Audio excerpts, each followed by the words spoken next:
I heard you crazy fools really did it. You bought tickets to support both fighters, didn't ya? Well, did anything happen? Well, the next day we received a mysterious package, but we still haven't made any sense of the contents. So it is real. You didn't become cursed or anything like that, did ya? Are you both still okay? Wait. Are you sure that it's still you controlling your bodies right now? Paimon's not sure. What do you think, Traveler? Is Paimon— Oh, okay. Well, that's good. Yeah, you two don't seem to have changed at all. But I wouldn't let your guard down just yet. Still, I didn't expect you would actually do it. You'd actually throw away coupons like that just to satisfy your curiosity? Even if we bought tickets like everybody else, it's not like we could hope to earn any coupons. When it comes to things like this, it's always the organizer who makes the real profits. Hey, just what are you trying to imply? The Pancration Ring is an honest business, and we really don't make much from selling tickets. We make so little that even the current tournaments can only be held thanks to funding from the producer of Fanta. Oh, so it's the company that manufactures Fanta sponsoring the events? Paimon thought all of this was thanks to the Duke's support. Let's just say it's a mutually beneficial arrangement. They reached out to us first, hoping to promote Fanta products in the Fortress of Meropide. Anyway, you try and take extra good care of yourselves these next few days, you hear?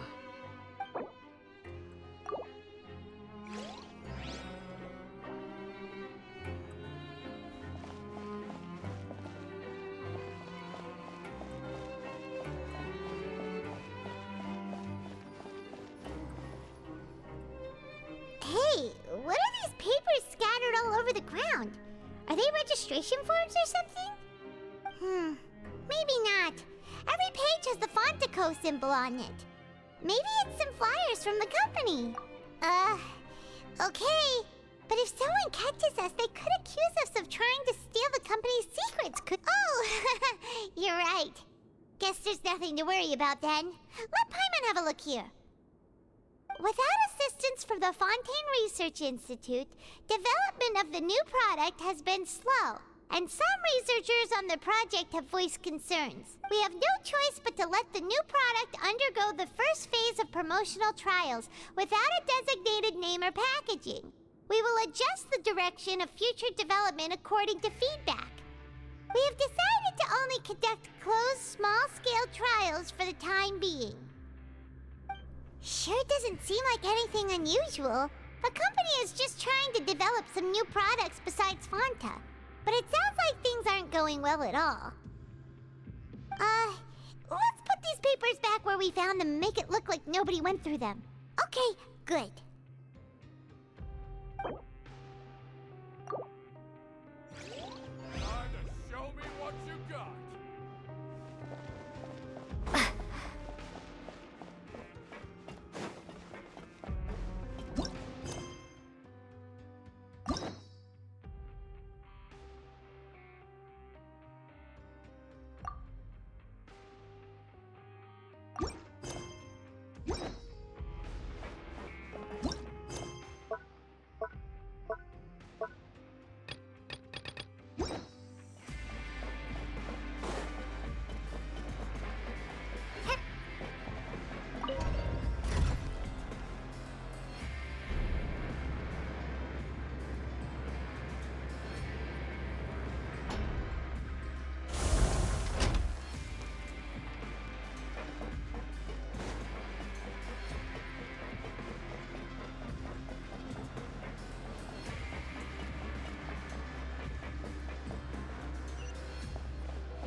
If there's no way to send it all out, then maybe I'll never get a chance to leave.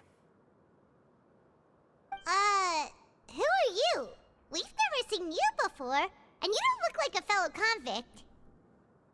I'm not! Of course I'm not. Please, don't mistake me for a criminal. I'm a good, law-abiding citizen. Then what are you doing here? You sure seem anxious about something. I'm a promoter for Fontico, and I'm usually responsible for promoting our drink products. I thought I could complete my task here quickly and return to headquarters, but I've been here way longer than I anticipated. Oh, a promoter from Fontico? So what kind of problem did you run into? I'm so upset. It's all because of that Duke. After discussing the company's promotional plans with him, he told me outright that my project was worthless. However, in light of our long history of successful collaboration, I still tried to patiently explain the details. However, to my surprise, he just cut me off while I was speaking. Let me take a moment and recall his exact words.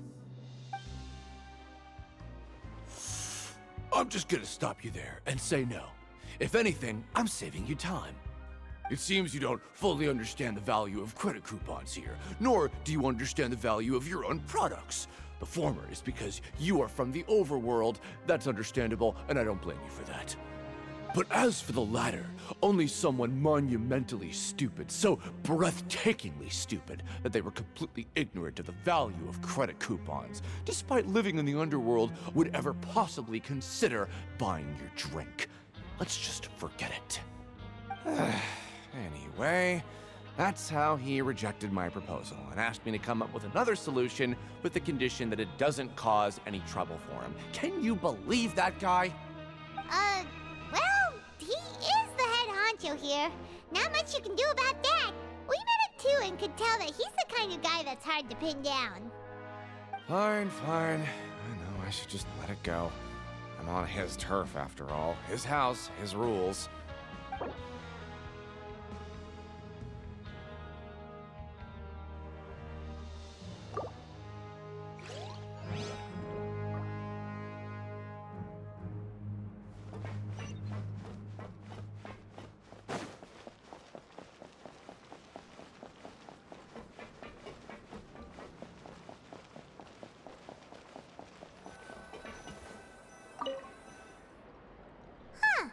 We ended up here without even thinking about it. Want to grab something to eat?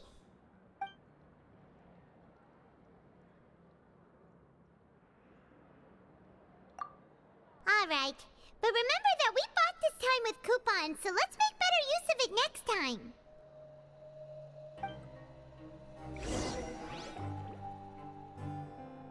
Whoa! Isn't this the super lucky meal? Looks like hard work really does get rewarded. Paimon's gonna take her time and savor every bite. What would you like to do this afternoon?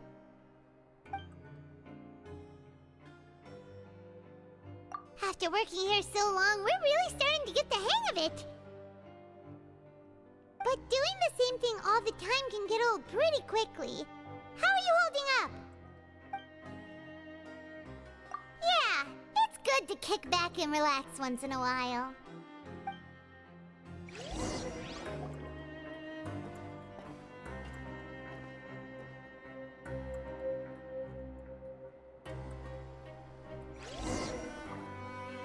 A mysterious box? A bottle of crimson liquid? Paimon still doesn't know what to make of it. Do you have any ideas, Traveler?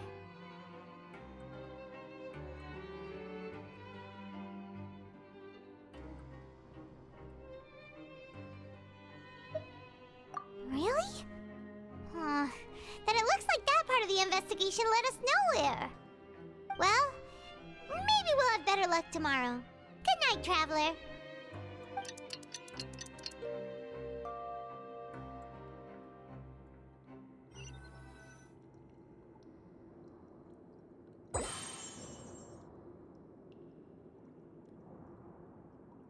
Okay, so we've investigated 2 of the hidden rules.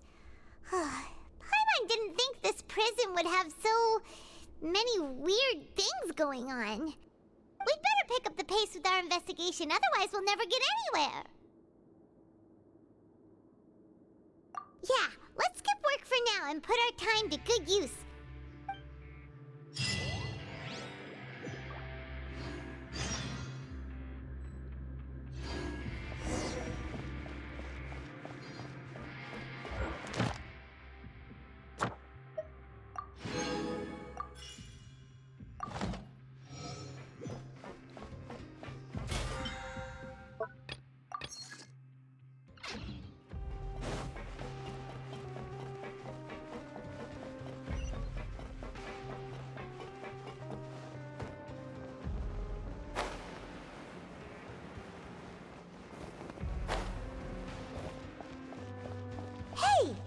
Vidoc over there?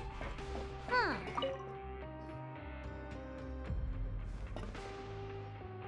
Ah. Seeing you at this time must mean you've already saved up a lot of credit coupons. Or at least enough to skip work. Impressive. Very impressive. So, now can you tell us about the hidden rules you know? If that's what you want to know, I guess you couldn't have come at a better time. Huh? What do you mean it's a good time? Leonid and those other pesky broke urchins have all gone to work in the production zone. I wouldn't want them listening in without paying up. We get it! Just tell us already! So, you know those pipes that make strange sounds? Don't ever, ever go near them at night. Even if you manage to avoid the guards, you might find something even more terrible there. Something even more terrible? Like what? A group of cannibals. Cannibals? In the Fortress of Meripede? Every month, they meet a few times in the dead of night. Rumor has it they might be connected to the people that have disappeared here. But what's even scarier is that they have a special proclivity. Since they have no way to dispose of the leftover remains, they have ways to transform them into other forms and keep them in the fortress forever. Paimon might already know what you mean by other forms. So that's what's going on here. Oh, Paimon's stomach doesn't feel so good.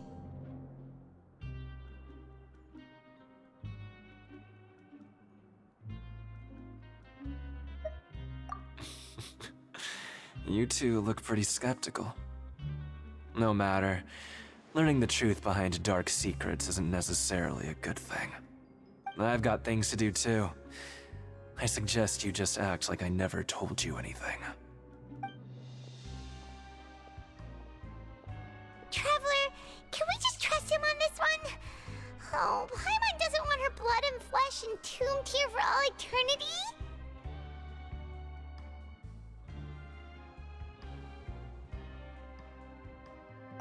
Oh, so that's how you see the situation. Huh. You know, Paimon does feel a little better about it now.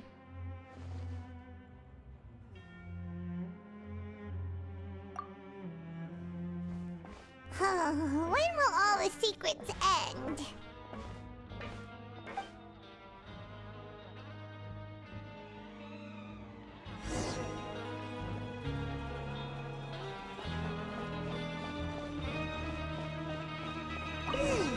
Vidoc isn't here.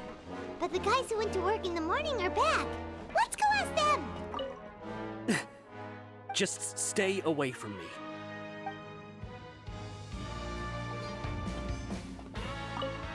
What? What are you saying? You shouldn't go around saying stuff like that.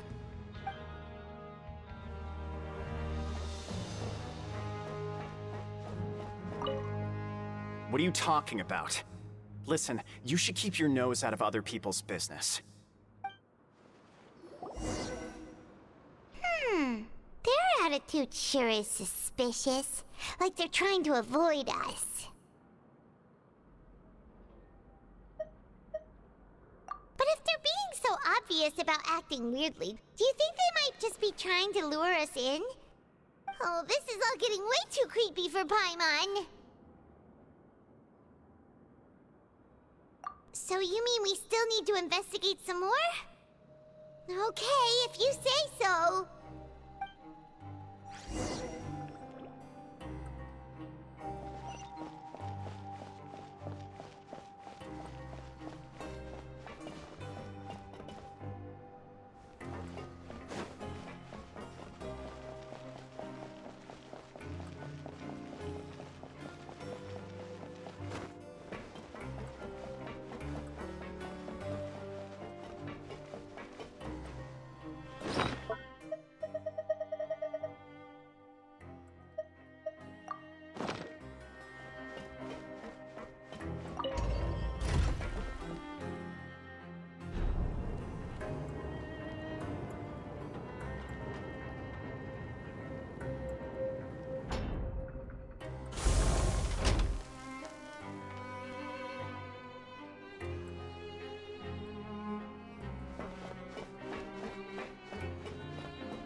building?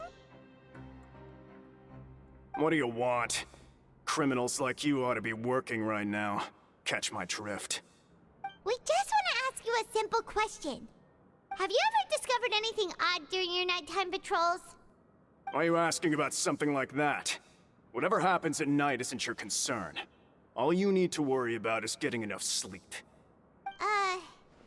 Well...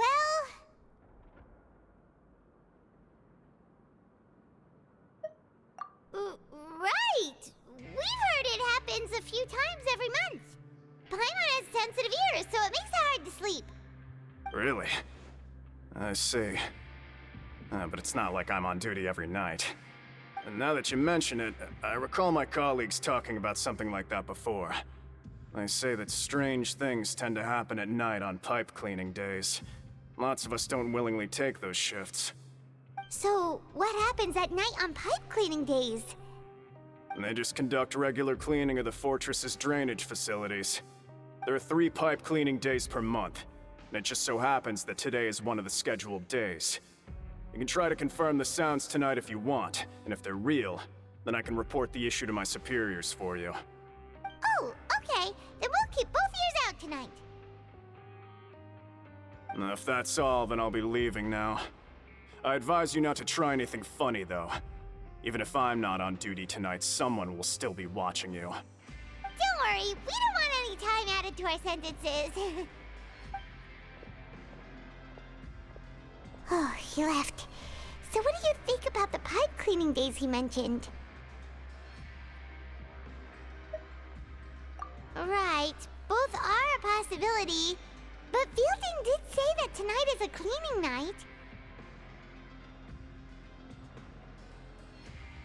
Paimon knew you would say that.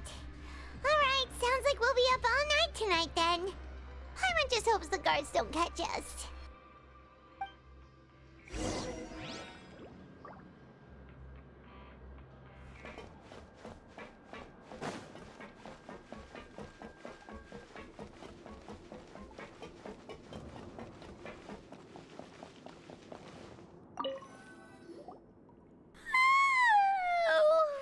I'm so tired. But we can't sleep yet. They'll be cleaning the pipes tonight, so it's the perfect chance for us to investigate. Whatever. Just be sure to wake Paimon if she dozes off. Paimon's worried something might happen if you go alone. Huh? Traveler? Did you fall asleep already?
Traveler, come on, wake up!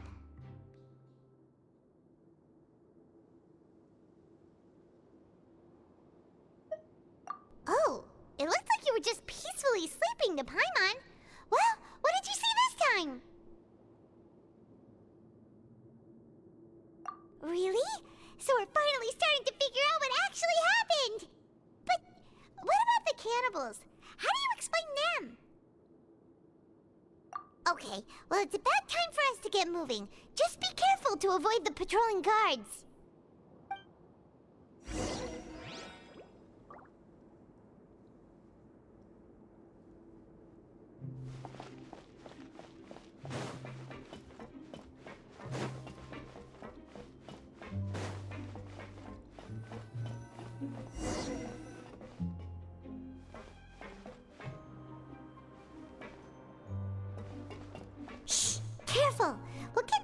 the guards catch us.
This should be the place.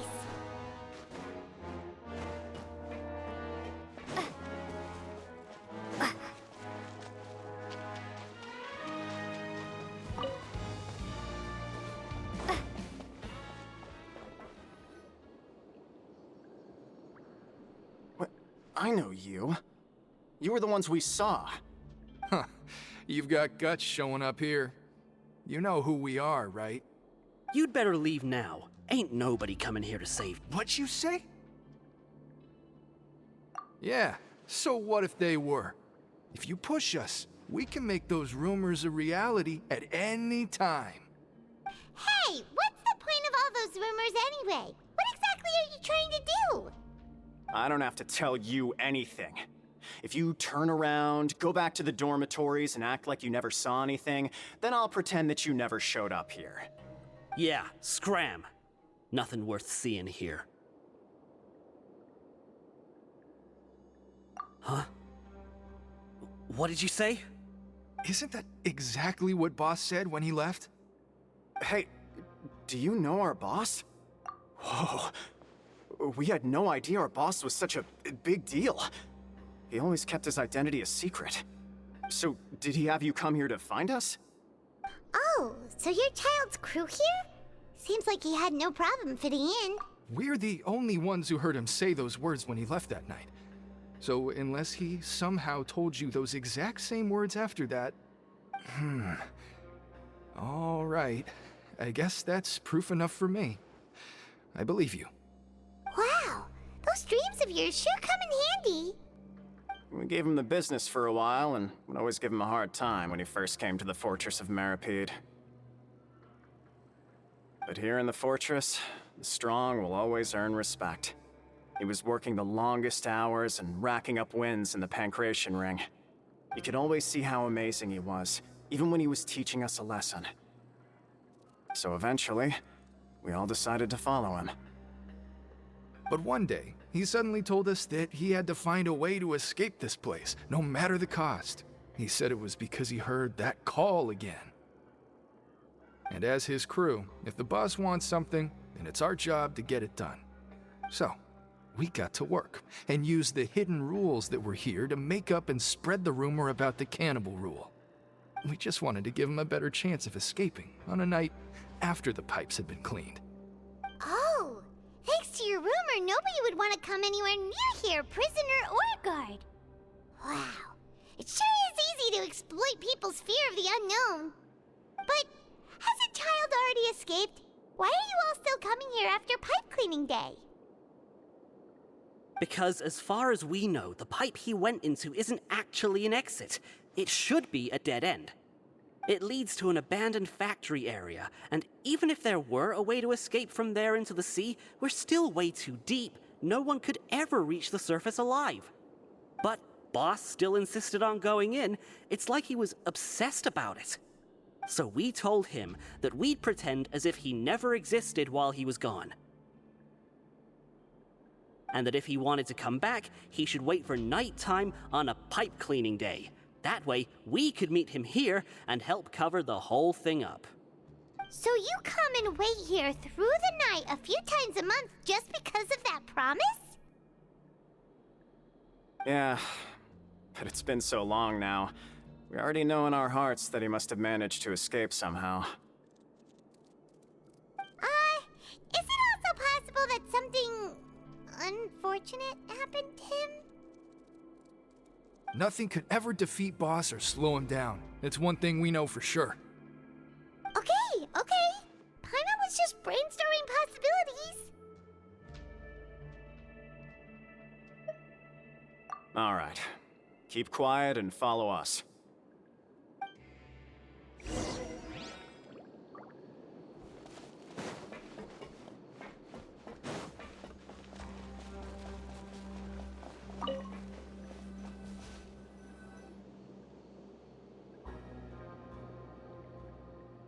The way up from here has been sealed off. It's impossible to get through. Boss left by going down from here. It wasn't full of water at the time. Later, we came back hoping to have a look. That's when we found out it had been completely flooded. It's impossible to navigate unless you're an extremely skilled diver. Do you think Child got trapped by the water? Not likely. We all know that Boss was an incredible swimmer. Really? Then have him come investigate, pronto. Just be sure to tell us if you get any news about Boss. It's getting late. We should leave before the guards come this way. Yeah, we learned a lot about what happened to Child here. Let's get going!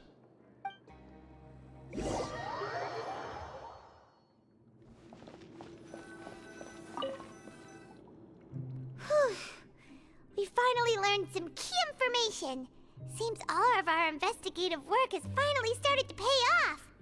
When you said you knew a diver, you were talking about Fremine, right? If we ask Linny, he'll definitely have Fremine help us. Ugh. Why is Child like this? What was he doing going into the pipes? Not making our jobs easier, that's for sure. Fortunately, though, it seems like it's only a matter of time now before we find out what really happened. Now that we can finally relax, I'm starting to feel super sleepy. Let's try to get some rest while we still can. Nighty-night, traveler!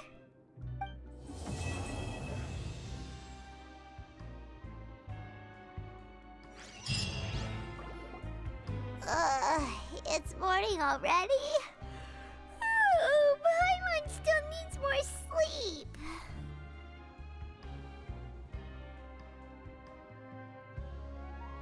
Huh? Wait, look over there! Isn't that... It's one of Linny's cards! Let Paimon see what's written on it! Maybe you haven't heard, but today is the monthly free day. Everyone has the day off today, which makes it the perfect time to do some investigating. It's been a while since we last talked. Have you been making any progress lately? Let's meet at our usual spot in the factory area before lunchtime. I have new information. Ooh, today's our lucky day. We have the day off. From the sound of it, Lenny's been making progress with his investigation. Wonder what he's discovered. We still have some time before we meet up. Let's talk with the people here for a bit more before we go.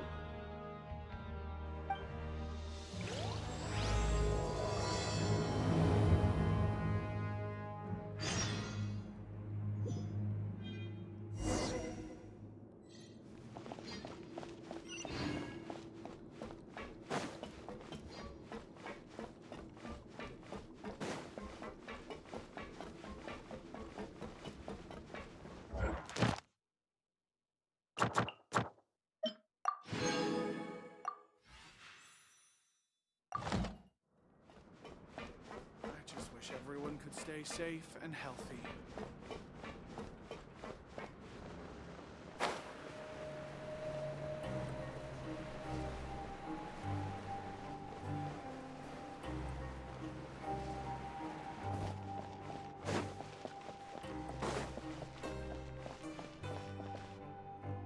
Hey, you over there?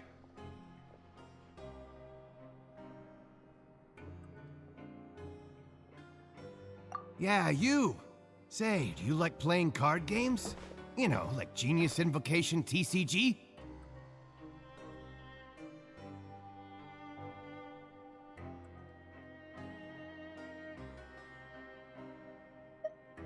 You TCG players are like mint in the wild, literally sprouting up everywhere.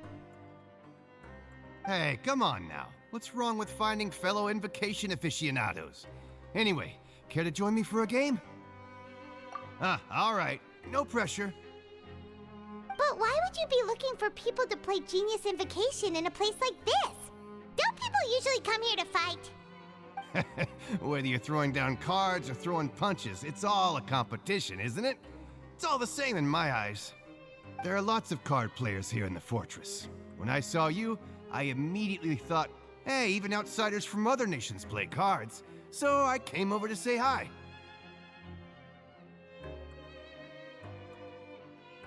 Sure. Great! Since you've been here longer than us, you need to flex your seniority a little bit, right? Maybe you could start by telling us newcomers some stories about this place. I thought you would have already heard everything by now. All right, then. Did you have anything specific in mind? Or do you want me to just pick a topic? Why don't you pick? We'll let you know if we've heard it already. All right. Have you heard any strange rumors since you've arrived? Ben, did you know that there are some people who are always gossiping over in the corner? There are two guys who are always skulking around in the corners of corridors gossiping. The bigger guy is Quisto, and the skinny one is Lavaroon. People call them the Bombshell Bros. I never really found their gossip very mind-blowing. And it's pretty much just the same stuff that I hear about when I'm at work every day. If you're interested, you can go talk with them. They tend to talk a lot of nonsense, but they aren't exactly bad. Good to know. Do you have anything else to tell us? Let me think. Sounds like you want to hear something a little more tantalizing. Oh, did you know that the Duke was also a convict in the fortress of Meripede before? Huh? Wait, are you serious? That's right. The Duke was an inmate just like you and me. Seems he was exiled here for committing some crime. Who knows how he ended up rising up to become the warden, though. To go from an ordinary inmate to becoming the manager of the whole place? I'm not gonna lie, I kinda respect that. A forbidden zone? Sounds like something that someone just made up. I've never heard of that. Where did you hear about it? It's just a rumor we've been hearing, but no worries if you've never heard of it. Do you have anything else you can tell us?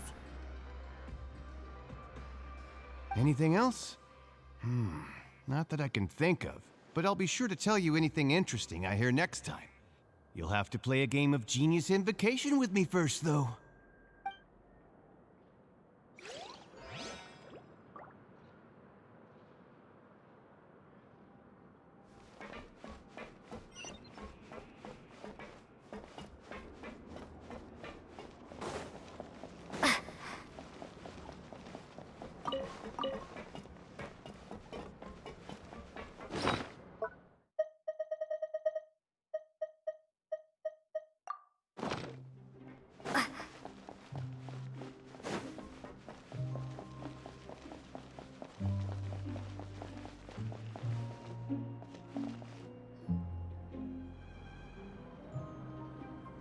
Look, there are some people talking over there. Let's listen in on the conversation.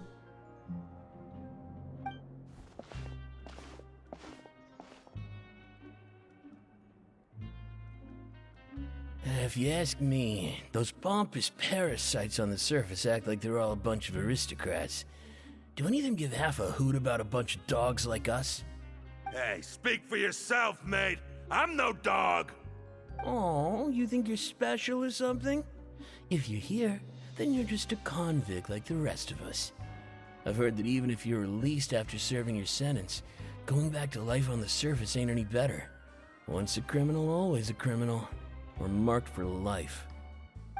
I don't buy that. Hey, how cool would it be if the whole world was destroyed by a giant flood and everyone had to start over from nothing? What kind of filthy bilgewater are you spewing? I have family up there. You best shut your sewer hole with talk like that. Listen, things ain't so great on the surface, but who says that you have to leave? I've heard that you can still stay here and work even after you've served your sentence. Not bad if you ask me.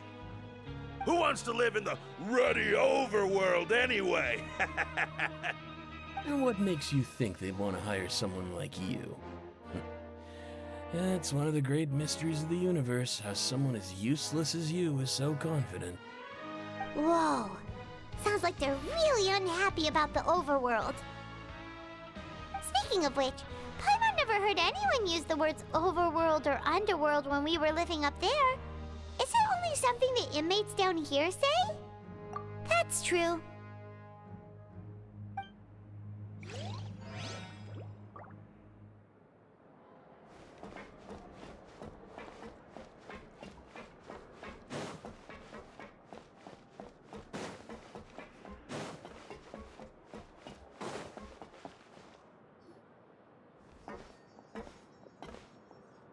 There's a group of people over there. Let's go listen in. So I said, that's not a faucet. Hey, who are you two? Why'd you come over all of a sudden? Oh, sorry for eavesdropping. Sounds like you were talking about something private. What's the matter? They're just looking to join in on our fun, that's all. Hey, don't pretend like it's okay for them to just interrupt us like that. Yeah, fine. You hear that, Quisto? What nice! Your expressions tell me you're looking to hear some juicy info, am I right? But before that, it just so happens that I know you two. Really? Are we that famous? You're kidding. How often does anyone get a personal tour led by His Grace himself? Practically everyone was talking about it. Word has it that you also caused quite the kerfuffle.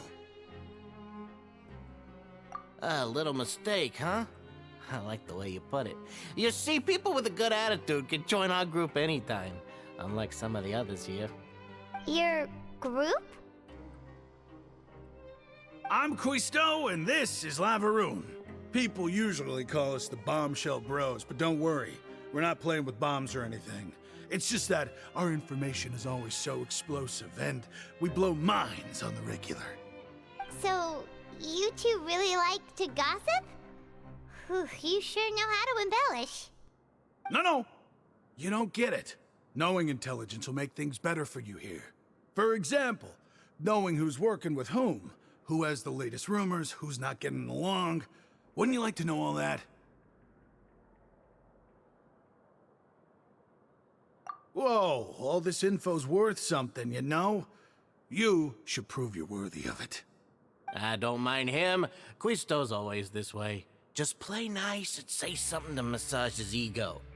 The welfare meals. Talk about the welfare meals.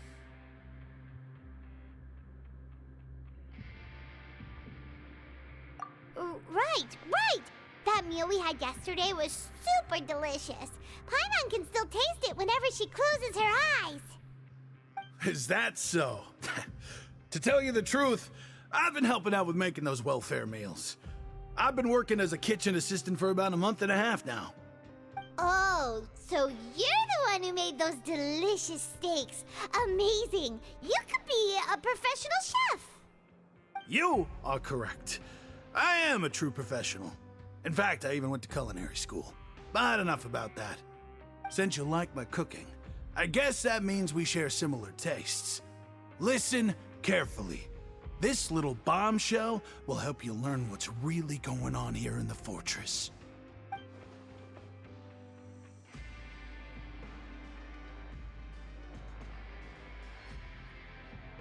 Listen, kids. The power structure within the fortress is quite complicated. The Overworlders couldn't care less about us down here. We're basically dogs to them. You've already met the one person here you should never cross, the Duke, Risley. He knows more than you think. And if he doesn't care about something, then he often doesn't bother dealing with it. Those who have the Duke's attention get all kinds of special perks, even better treatment in the infirmary. I know who you mean. It's that Jurier character, right? I don't think there's anything useful about him at all. Why does he visit the infirmary practically every day? Is it normal for anyone to be going in and out of there so often? If you ask me, he's just faking it to get out of work. But did you know that Jurier was a talented researcher from the Fontaine Research Institute before he came here? There's no denying that. I don't care if he was a researcher that could turn dirt into Mora. Once you're in the fortress of Meripede, you're just another inmate like everybody else.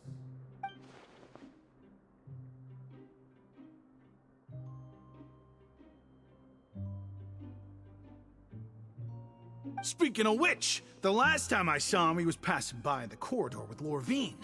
I also heard they started arguing in the library and got into a fight, right?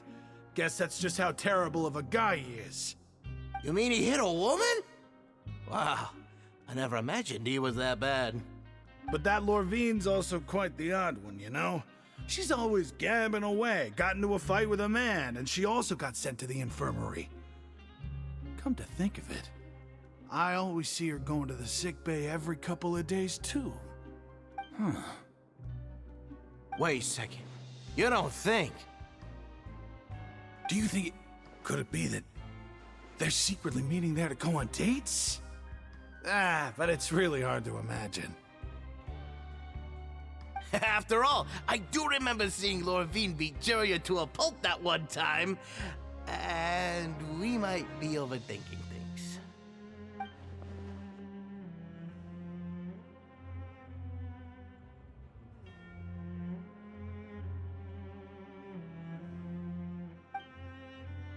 Okay, we've talked to just about everyone, and it's about time for us to go meet Linny. According to the card he left us, we should go meet him in the production zone.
Huh?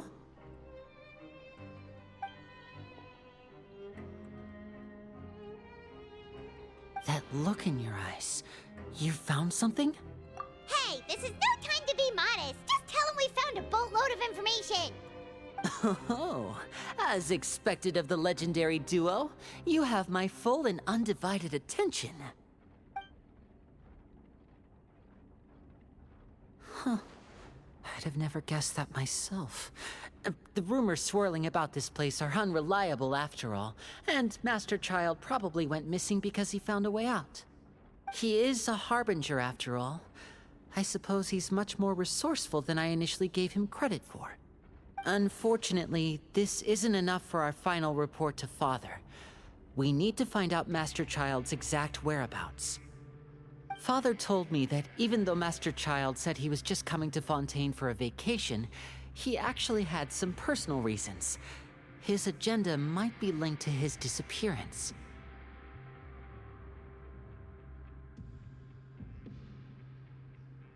His escape route is already flooded, so we'll have to task someone with professional diving skills to chase after him. Well, when you put it that way, it's obvious that only Fremine would be up to the task. Bingo! Is he around? He's working today. Coming here as a group would have attracted too much attention. I'll talk to him about it later. It's the least I can do. We're all in this together, so it's only fair for us to fulfill our end of the bargain.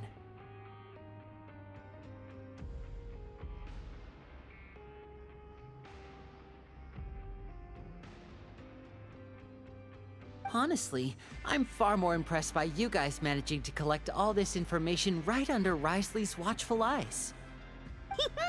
Collecting information has always been our strong point.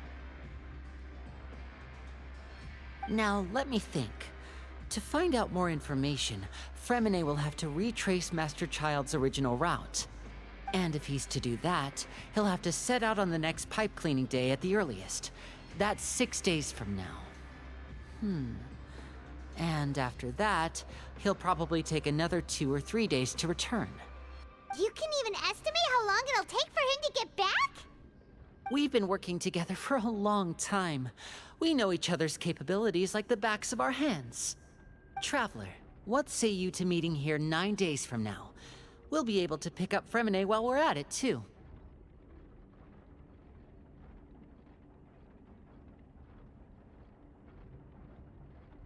Oh, and there's just one last thing we'd like your help with. Though we can just sit back and wait for Fremine's report on Master Child's whereabouts, we still need to make more progress on the investigation of the Forbidden Zone. Fremine's no master of disguise, Lynette's still working on getting intel from the other areas, and I'll need to spend some time helping Fremine prepare for his diving mission. So, you are the only ones we can count on. What do you want us to do? Will it be hard?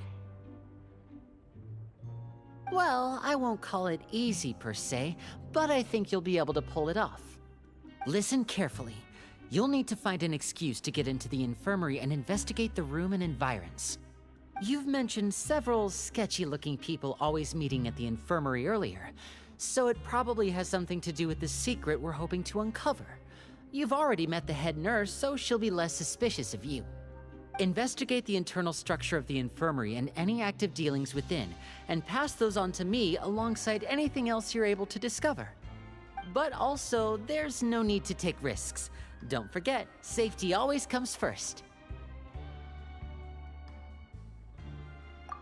My apologies. I just started rambling out of habit. It was almost as if I was talking to my younger sister. But that's not a bad thing, right?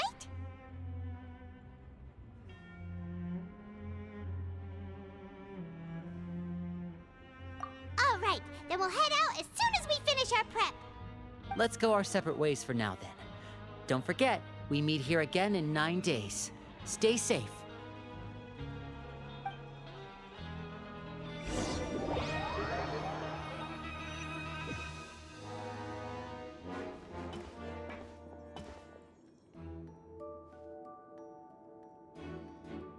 Hey, stay here for now. Paimon will take a peek.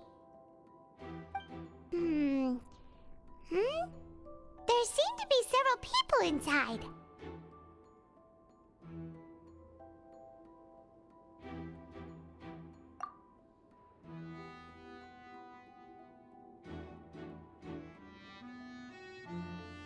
Right. I feel like this. It's not impossible. Oh.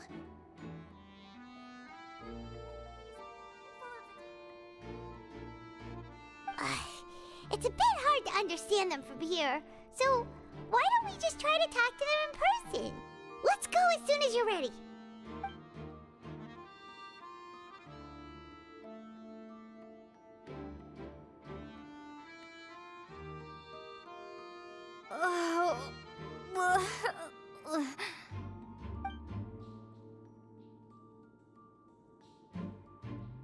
Someone, please help! She's sick!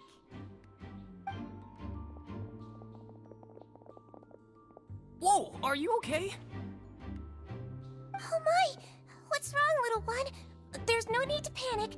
Take a deep breath before you begin. The traveler started complaining of a stomachache, and then nausea, and then collapsed onto the ground. Paimon doesn't know what to do. Freezing limbs, twitching fingers, and pale complexion. Could it be poison? Let me take a look. Please, lie down over here.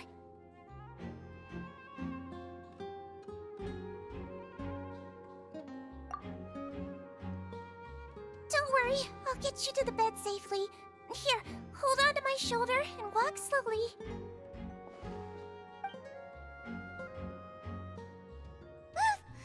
You can do it, Traveler!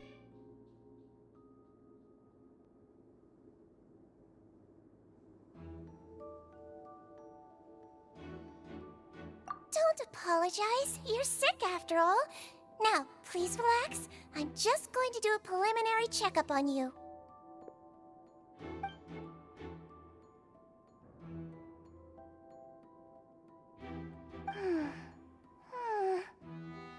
I see now. My checkup has confirmed that she's not in any mortal danger. That's our worst fear out of the way. Eh? Oh, that's good. But... I'll continue my diagnosis of the patient now. Please, relax and take a deep breath.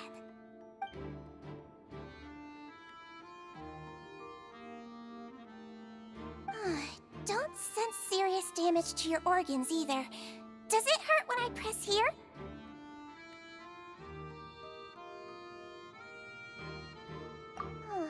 And here? Huh? But based on my initial checkup, there shouldn't be a problem here. How strange.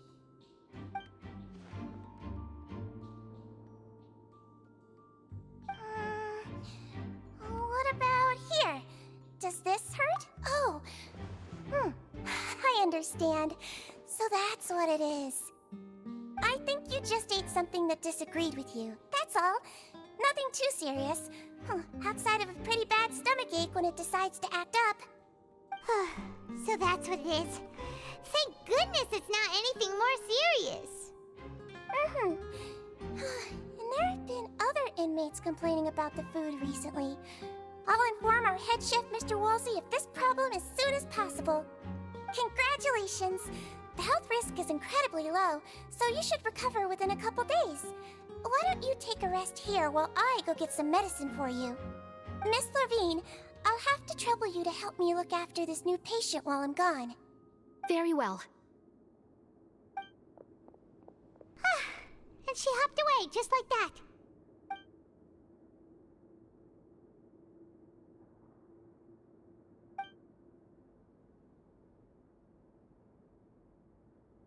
Hello. So how are you feeling now?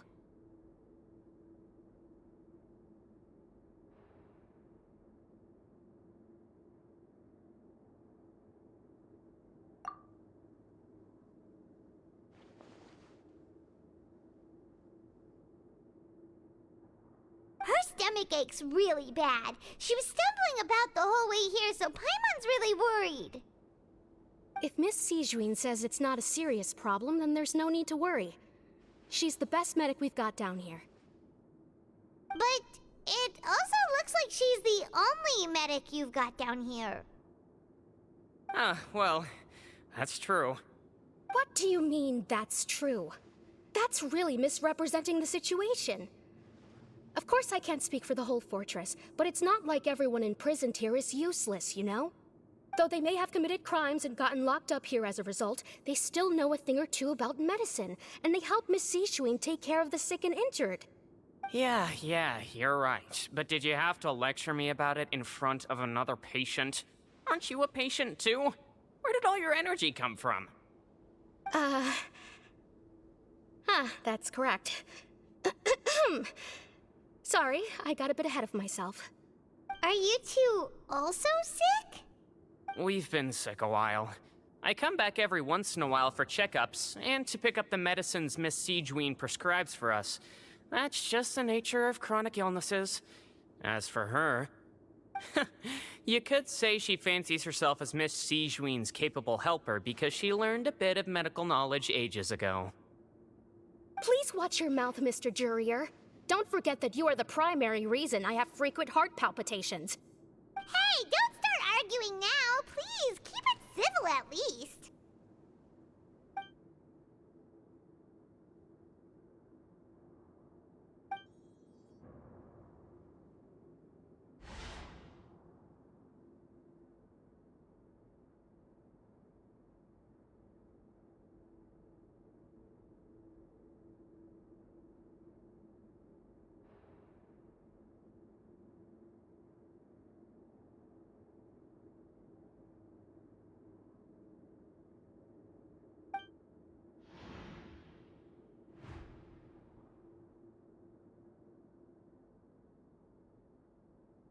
Hey! There's no need to fight!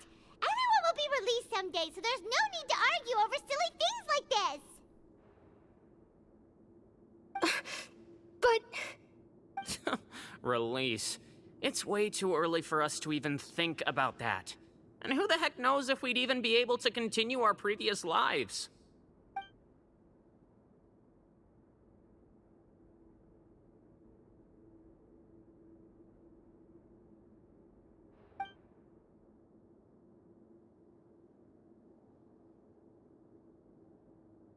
Please allow me to end this boring and useless conversation. Oh, and Mr. Jurier, I don't want to see your face here again anytime soon. And same to you, Miss Lorvine. Anyway, that was more than enough rest for me, so I'm going to get out of this excessively noisy place. See you later, everyone. He just slowly walked off? Like that? That's just what he's like. I'm sorry you had to see all of that. I'm Lorvine, and that's... Well, his name is Jurier, but I hope you'll never have cause to remember his name. You really can't stand him, huh? I mean, can you blame me? Who would like someone who's as arrogant and obsessed with weird research topics as he is? But there's no need to keep dwelling on him. I'll accompany you two for a while. Miss Sishween should be back soon, and I'm sure you'll feel better as soon as you've had some of her medicine. No, it's nothing. I'm back! Did you rest like you promised? Thank you for getting our medicine, Miss Sijween. Did you all cooperate with your bed rest? I trust that nobody got up to walk around. Good. Here, this should be 2 days' worth of medicine for you. Take one pill now, and then continue your bed rest.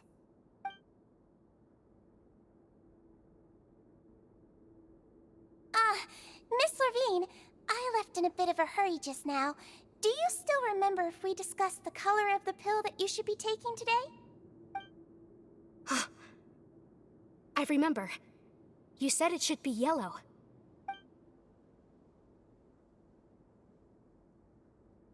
Yellow, huh? I understand. These are yours. Please, make sure to go to bed early after taking them tonight. You'll benefit from a good night's sleep. All right, then I'll also be on my way now. I hope you feel better soon, too.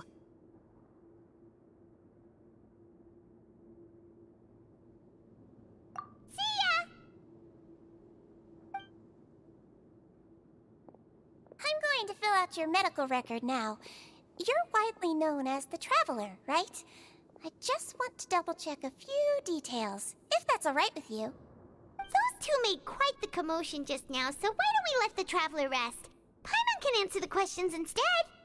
So her primary symptoms are abdominal pain, with secondary symptoms of nausea. Is there anything else? That's it. All right then. Is there anything we should know besides to take the meds? No, her base constitution is quite good, so I'm sure she'll recover quite quickly after taking the medicine. Please, make sure to stick to bland or less stimulating foods, and don't stay up too late at night. Got it! Paimon will hold the traveler to that for sure.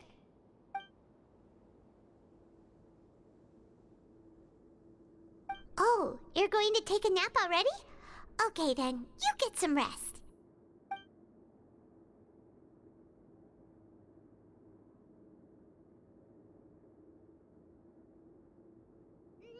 We've been to lots of places together. She may look a bit under the weather now, but she's actually super strong. Oh, so you're the best of companions. Well, don't worry, she'll recover soon.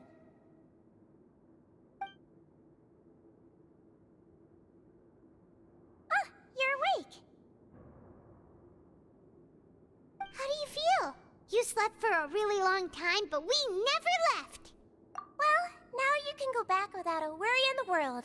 Remember to take your meds regularly, and remember bland foods. Thank you, Miss Sijuin.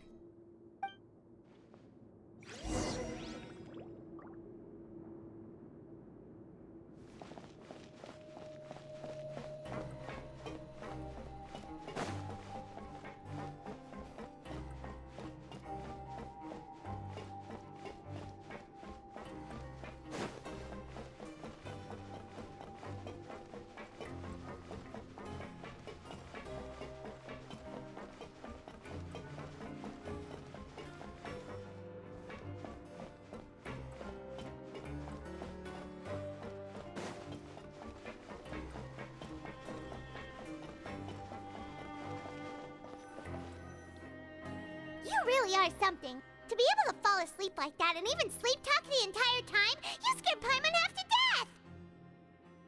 No, but you kept mumbling things along the lines of, Pyron, don't take my grilled fish, and put down the Adeptus Temptation now! Paimon talked with Sijuin the entire time you were asleep. She seems like she's just a sincere nurse, and Paimon didn't notice anything unusual in the room. Are you sure we're not going off track with the infirmary?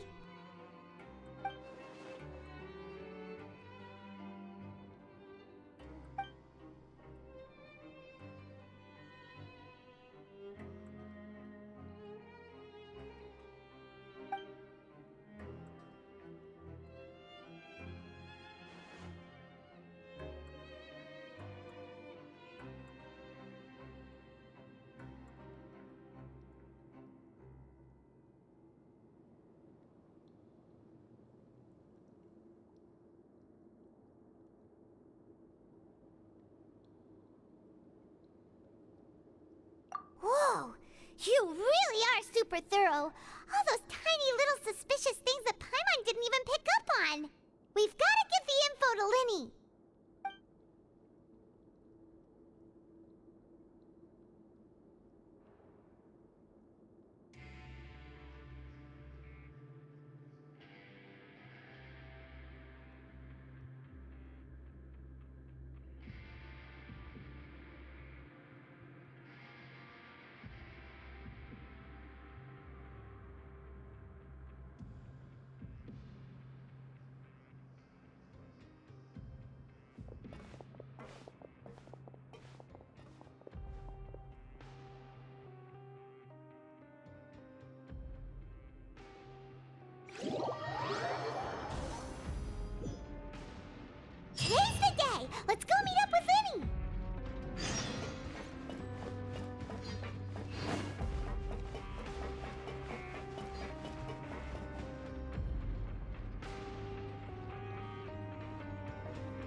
Did you two run into any trouble over the past few days? No, we just worked our shifts according to the schedule. Nothing weird happened. That's good. That means you didn't raise any suspicions when you infiltrated the infirmary. We've taken a look at the slip you've sent. Fremine successfully left the grounds via the pipes 2 days ago, and as of last night, Lynette has also infiltrated the infirmary after faking an illness. Wait, why is she getting involved as well? You already went above and beyond when you scoped out the infirmary. To put it more bluntly, even if we were to view that as something you did in exchange for Fremine's help, you've already done more than enough. Infiltrating a guarded stronghold is a different kind of job from a one-off investigation. We want to avoid using the same faces over and over and reduce the amount of suspicion that will fall on any given person. Lynette also felt like you have already taken the first step for us, so she should be the one to finish the job. So that's what Lynette thinks. Oh, Paimon hopes everything's going well for her.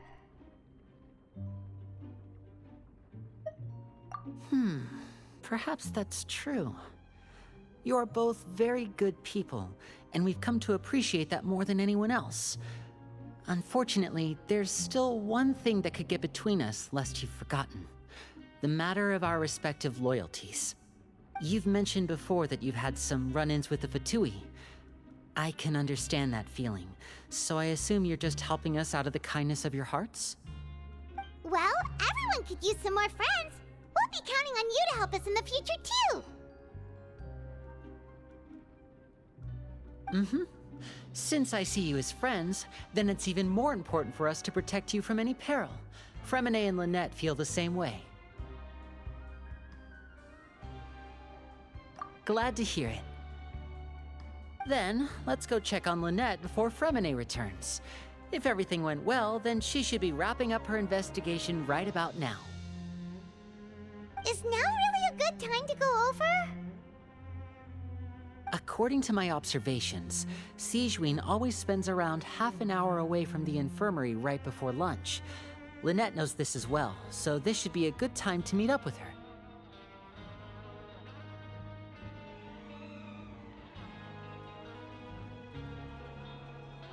Also, I'm her brother, remember? It's only natural for an older brother to care about his younger sister's well-being. Okay, then let's head over right away!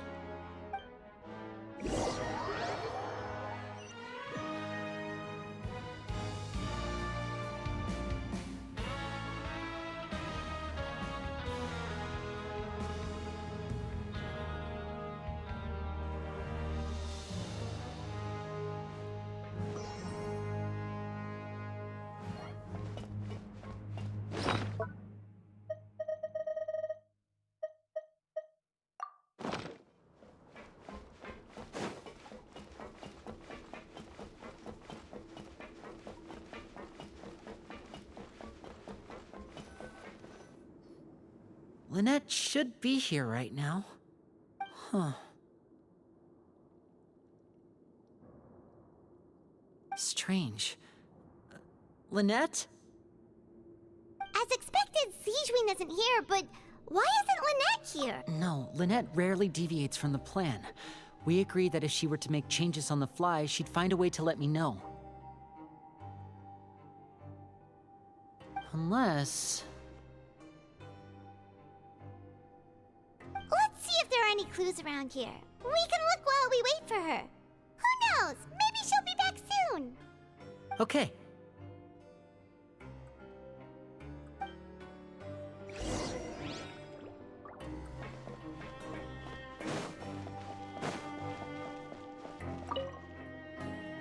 There are some books here and a few files. They all look like medical records. Advanced nursing, how to raise the spirit of... These sure are some interesting books. Who knew Sigewinne would be interested in these kinds of things? She even has books on understanding people's motivations and feelings. Is it because she's a Melusine? Or does she have a need to understand her patient's emotional state? Seems quite normal to me. These are skills that would come in handy for a nurse from time to time.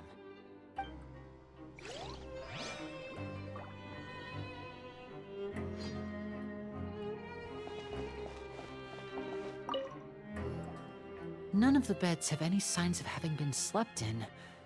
Except that one over there. That's the one Lynette must have used, right? You said she was pretending to be sick. Mm-hmm. She would have said her migraine was having a particularly bad flare-up. Generally speaking, the head nurse would then ask her to lie down and rest, while she left to retrieve the medication.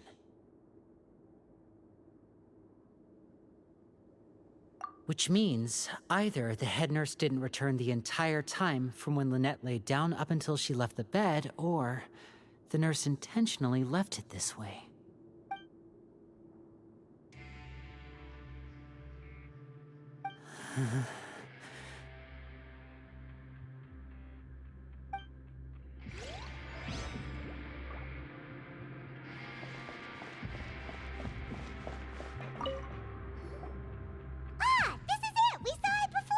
Wait, this thing? It doesn't look like it's been disguised that well. The space behind it is empty. From its size, I don't think it's an entrance that is meant to be taken apart. There's probably a mechanism around here somewhere. Could Lynette have tried to get inside?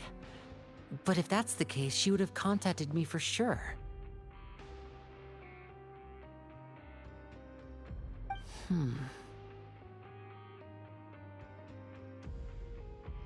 Let's look around here for some more clues. Don't panic, just take another look.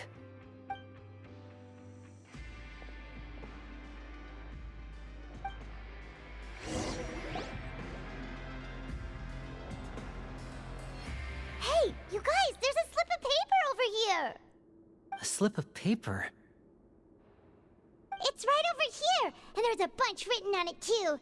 It reads, "Out of respect for your usual practices, I'll use a piece of paper or card as the medium to pass on my message. You may consider this as me giving you my best regards." This is... Is that all? The back. This is... Show me! Now!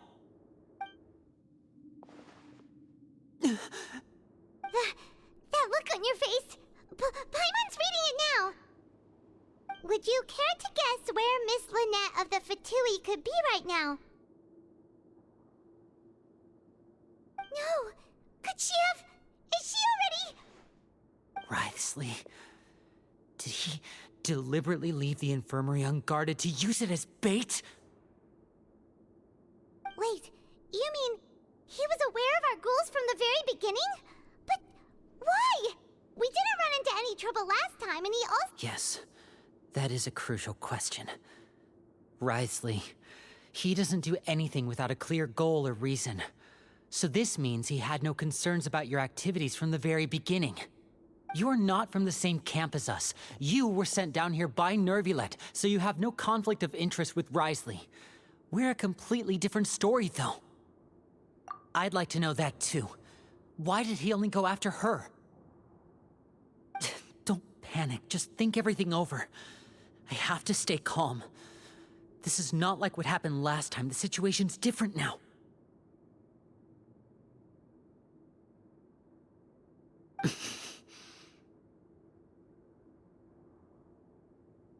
Wait, you're right. Wait, but that means...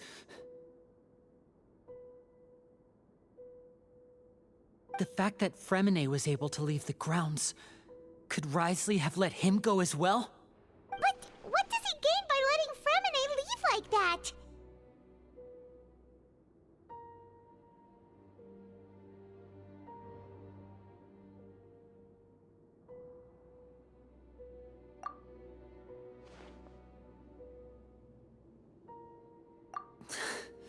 So he's challenging me and trying to provoke me, I'm sure of it. We never should have sent out Fremine. We had to go through all that trouble to find an opening to sneak him around the guards and into the pipe, and we even thought luck was on our side. If Writhsley let him leave on purpose, then he's probably in a terrible spot now as well. Lenny's getting more and more panicked. We have to calm him down. Don't be like this, Lenny. Fremine wouldn't have left if we hadn't told you about Child. That was our No. I'm the leader of this operation, and I'm the one responsible for this team. I was the one who failed to protect them.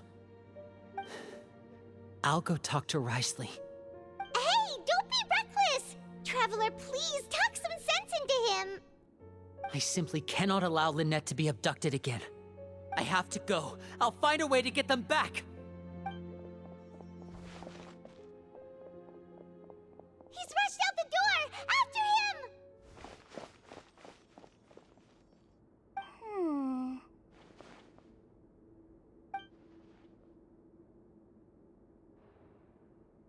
Right. I feel like we still have some room to make changes on these details. It's not impossible, but it'll require extensive testing. Is that so? Very well. Then please be mindful of the time. Huh? Is someone? Pack everything up. Whoever's outside is eavesdropping. They'll probably come in once we stop talking. Someone! Please help! She's sick!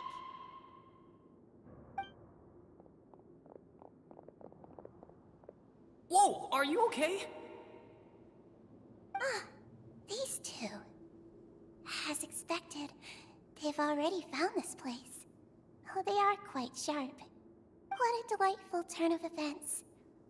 I like smart people, but I also like playing dumb. I like the feeling of being trusted. Oh my! What's wrong, little one? There's no need to panic. Take a deep breath before you begin. Being able to read human expressions is quite the useful skill. Wait! Wait! It's no use. We have to catch up to him.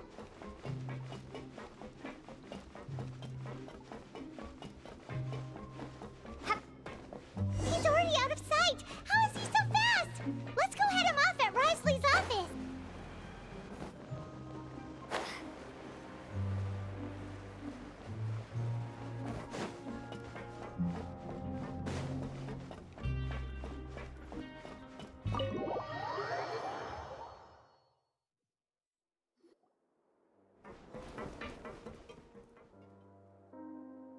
Come out and face me, Risley!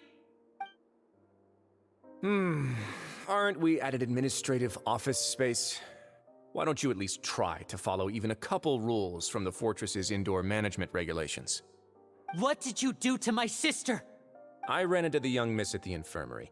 I'd heard that she was suffering from quite the migraine, so I decided to invite her over for a cup of tea. I do have some teas in my collection that can work wonders against such an illness. Stop joking around! Where did you take my siblings? I have also heard that your performances are quite the spectacle. Miss Lynette would sometimes enter a box filled with water, only to emerge the next second from another place altogether. Maybe she'll appear behind you right now if you were to turn your head. Is he trying to trick me into turning my head? No, he's probably not looking to attack me right now. All of the hostages are in his hands, and he's even in the mood for small talk. That means Lynette is probably still alive. You knew we were investigating the infirmary from the start, so you deliberately aroused the Traveler's suspicions and baited us into continuing our investigation, just so that you'd be able to kidnap Lynette.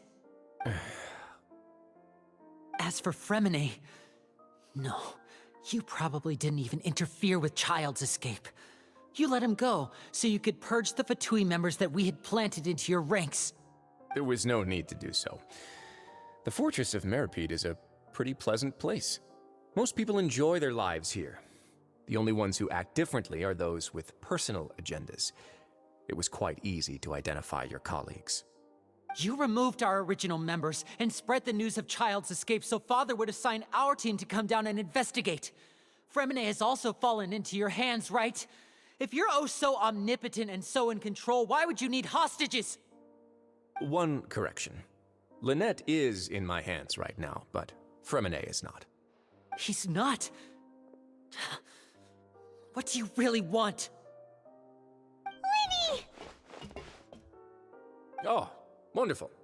Everyone is here, so I'll only need to say this once. Thank you so much for cooperating with me. Eager and to the point, I see. Alas, only Miss Lynette is currently having a cup of the fortress's finest tea. Although, as per your original plan, Mr. Fremenet should also have returned to the fortress by now. But he has neither shown up within my gates, nor has he been taken into any kind of custody. So where do you think he may be right now? Wait, you can't mean...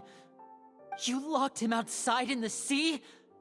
I closed the fortress's gate to the outside world. That's all.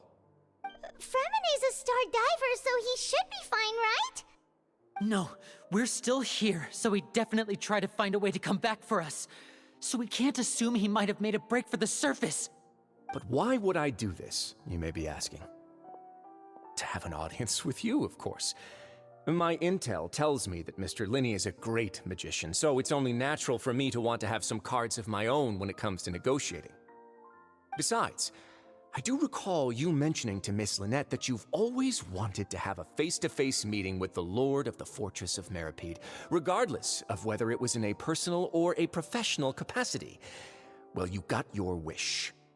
So, you've been keeping tabs on us before we even set foot in the fortress. Some of my folks just happened to hear a thing or two, that's all. In any case, I will be straight with you. I was willing to play dumb and turn a blind eye, so we had a pleasant few days playing games together here. But once you started focusing on the Forbidden Zone, all of that changed. Mr. Linney, the cards are stacked against you right now. Miss Lynette is in my hands, and Mr. Fremenet is still slowly being pickled out there in the brine. You know just as well as I that he cannot last out there forever. You need do but one thing to guarantee their safety.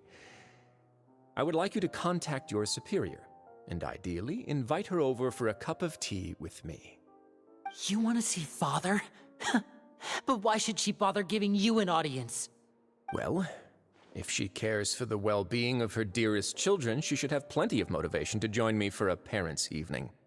I've heard that the bonds between the members of the House of the Hearth are like the bonds of family. I don't see why she would refuse. Why did you think Father sent us to handle the Fortress of Meripede? This place is basically a no-man's land. It wouldn't be fitting for anyone as important as a harbinger like Father to come here in person. Oh, I see. So it's because she doesn't care for my place here. That's such a shame. After all, I've amassed quite the tea collection. I was looking forward to sharing it with her. Both Monsieur Neuvillette and Lady Farina have already received many samples as gifts. Was this the extent of your master plan to get to Father? No matter how much pressure you may put on me, I won't allow you to use us to blackmail her. You people really are difficult to get along with. All I'm asking for is a face-to-face conversation. Does she truly have no interest in the fortress's secret? Mr. Linney, you have one last chance to invite your father here. If you refuse... Linny!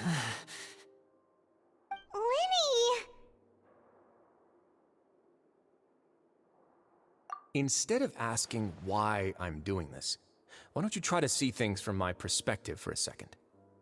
From the very beginning, the Fatui has been actively infiltrating my fortress. I gave you a warning by cutting off the first few operatives I found, but that only caused you to double down. Had you given up on the fortress then and there, I'd have no reason to want to talk. Mr. Fremenet left the fortress on his own, and Miss Lynette tried to pry out my secrets right in front of me. No matter how you look at it, the responsibility for this falls on you. I shouldn't ask Father to do anything because of us. 6, 5... Wait, 2, 1. Time's up. It really is a shame, Mr. Linney. Risley! Negotiations have broken down. Please leave, ladies and gentlemen. It's time for my afternoon tea. Yeah, listen to the Traveler. If you can't talk to Linny, can you at least talk to us? You do realize that I'm only letting you go because of Neuvillette, yes? You're here helping him out, and I've already done my best to stay out of your way. But that doesn't mean you can just do whatever you want. The fortress may be small and remote. Then how about this? Those who are capable deserve respect. You've spent quite some time investigating my home turf by now, so why don't you tell me a thing or two about what you found, I'll ask you 3 questions. Answer all of them correctly, and I'll agree to your request. Question 1. Regarding the hidden rules of the production zone, what is the truth behind the one about not being allowed to work for 3 days in a row?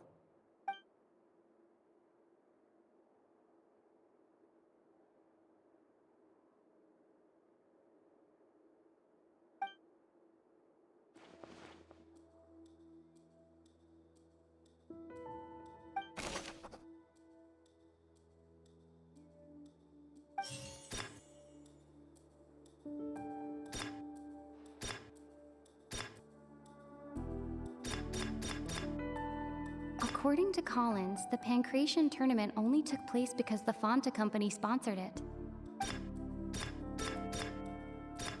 I've been told that the infirmary is always empty for the half hour just before lunch. The Fanta promoter has been struggling because we often see Miss Sijuin observing the prisoners at work near the production zone. Fanta's internal reports suggest that they're starting a new trial of an unnamed... The research note said that the Melusine race perceives the world very differently from humans.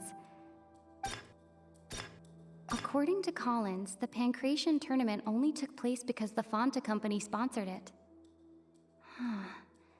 The company must want a return on their investment as well.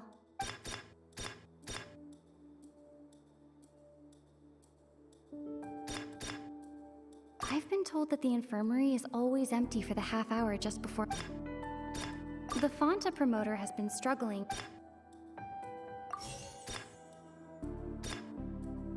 We often see Miss Sijuin observing the Fanta's internal reports suggest that... According to Collins, the Pancration tournament... The research note said that the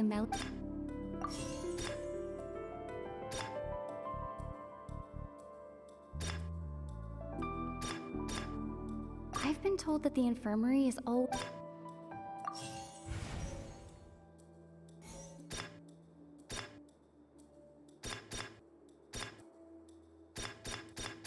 I've been told that the infirmary...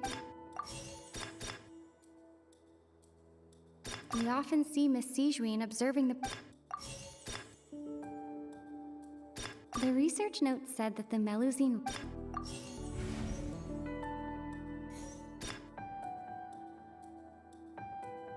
We often see Miss Sijuin observing the prisoner... Fanta's internal reports...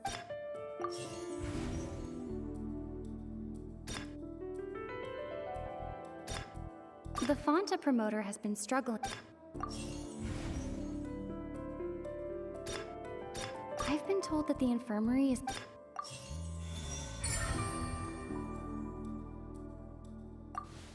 So that's what's going on. Paimon understands it now. Who would have guessed? The hidden rule of the production zone. People are not supposed to work 3 days in a row, and if they do, they'll get strange meat in their welfare meal. At first we thought this strange meat must have something to do with the people who disappeared, but in reality, they were all prepared by Sijuin, the head nurse. She often visits the production zone to observe the workers' health and makes a note of anyone who has worn themselves out after 3 full days of work. Out of her sense of duty as the head nurse, as well as her genuine concern for the workers' health, Sijuin visits the cafeteria right before lunch and cooks an extra dish for those who can use the stamina boost. Sijuin has only the best intentions with her surprise gift and doesn't want anyone to find out about what she does. However, unfortunately, Melusines as a race perceive the world differently from humans, and their sense of aesthetics is even more alien to us. The recipients of her lovingly prepared special meals cannot taste the care within and usually just freak out. Are we on the right track? Not bad. You've uncovered Sijuin's secret and even guessed her intentions correctly as well. It's nice to know that her efforts have not gone unacknowledged. All right, now for my next question. There are also some hidden rules in the Pancration Ring, including the one that you're not allowed to support both sides of a fight. Why is that?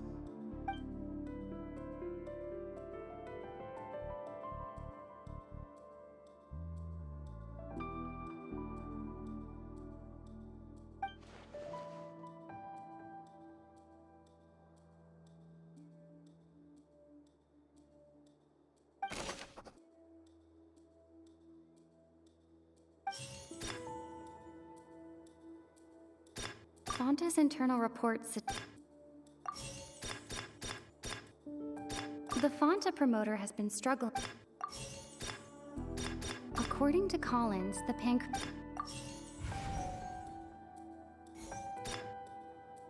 I've been told that the infirmary is always.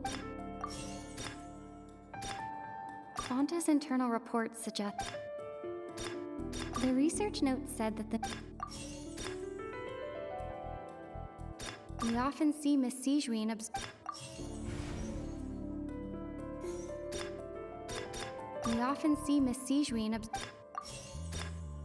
Fonta's internal reports suggest that there's.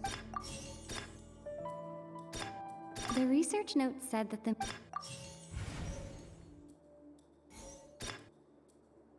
Fonta promoter has been struggling. The research notes said that the Melusine race. According to Collins, the Pancration.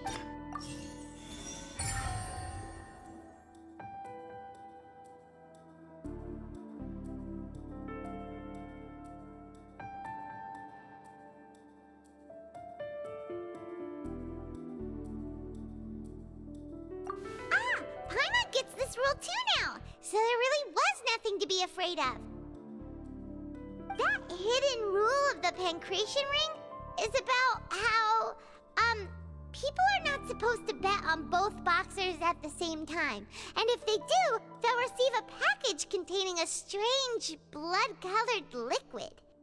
People get scared when they see it because they've subconsciously begun to associate it with the missing boxer.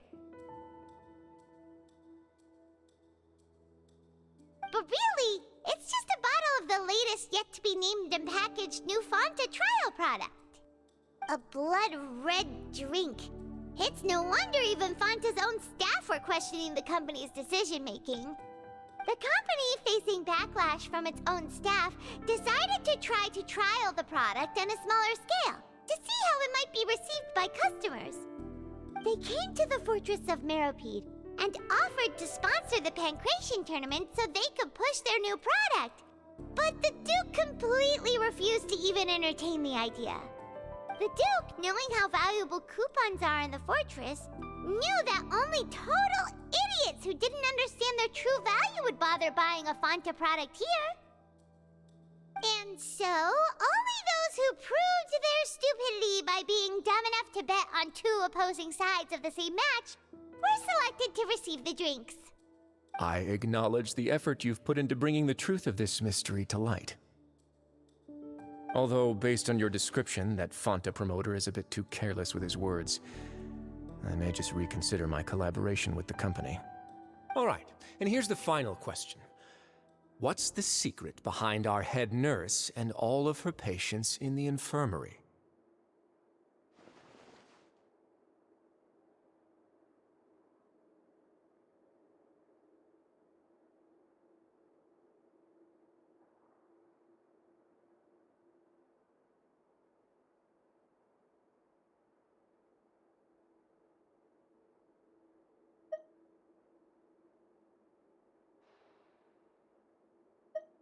Stop your cruel and pointless games, Risley!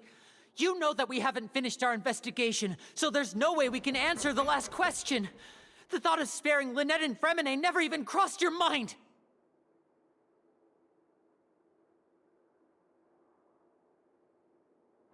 You'll pay for this! Ah! Lenny, are you alright? Oh, close one. I owe you, Sigeween. That was a fantastic shot. It was nothing, Your Grace. Sigeween? Though this gun may look like a toy, it's actually fully functional, as I just demonstrated. Sigeween... You... Not at all. I am merely a resident of the fortress, and thus protecting it is my duty. When Monsieur Nervulette asked me to come here, he told me that my job would be to take care of the well-being of everyone here. I am merely discharging my duties. But if you mean what you just said, then isn't Linny someone you should be looking after as well? But I really am just doing what Monsieur Nervulette told me to do. Everything I did, I've done to protect them. Had I not, they would be in far more dire straits right now.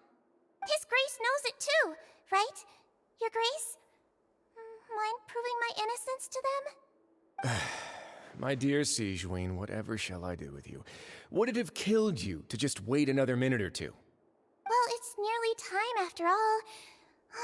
The way you do things can be truly frustrating sometimes, Your Grace. I figured I should try to talk some sense into you. What are you talking about? What time? Take me if you want. But let them go. How touching.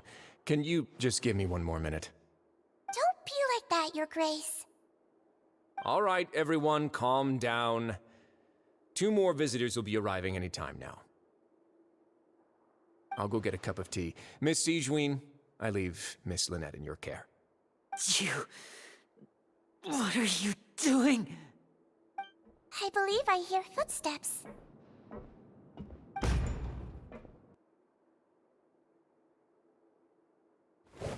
Some space, please. Ah, Miss Clarande. My door. Fremine... Fremine... What's going on? What is Clarande doing here? Work. I'm sorry about shooting you, Mr. Linny. The tranquilizing effect will begin to wear off soon. Please take it easy in the meantime, though. What happened to Fremine? Wasn't he diving just outside of the fortress? Why is he looking like this?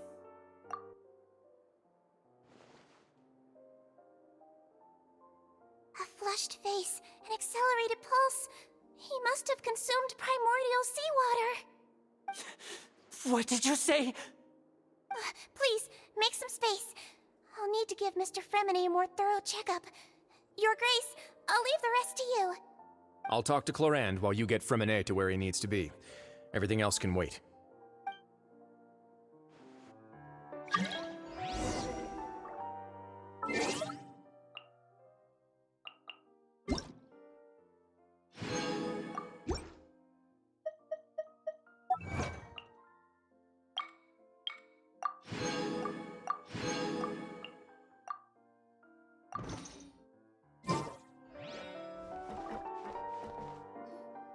What's that look on your face? I thought I made good time on the way back. Oh, I'm just admiring your punctuality. Had you arrived just a few minutes later, Sigeween may have been forced to shoot Mr. Linny again. How's the situation out there? The water has changed. It's pretty much as expected. The concentration of primordial seawater has increased significantly. I was only out there a short time, so it wasn't too bad. But if one were to stay for any significant amount of time... Well, you can see how that boy's doing. Where was he when you found him? The abandoned zone at the end of the pipes. A good distance into the water. Closer than I thought. He must have recognized it early on and tried desperately to swim back. Locking the door was necessary. I don't think we could have saved 2. Well, I did try to convince him that I had my reasons. Never seems to work, though. It would probably work on Neuvillette. He has a knack for picking out who had good intentions, even when the outcomes were all terrible. It's a bad sign if you're having to plead your case to Neuvillette. Want some tea? Not particularly. If you want to drink some that badly, just say so. Fine, I'd like to get some tea. Want me to get you a cup too, since I've already made it? Might as well then, I suppose. Actually, do you have a towel? I would like to dry my hair.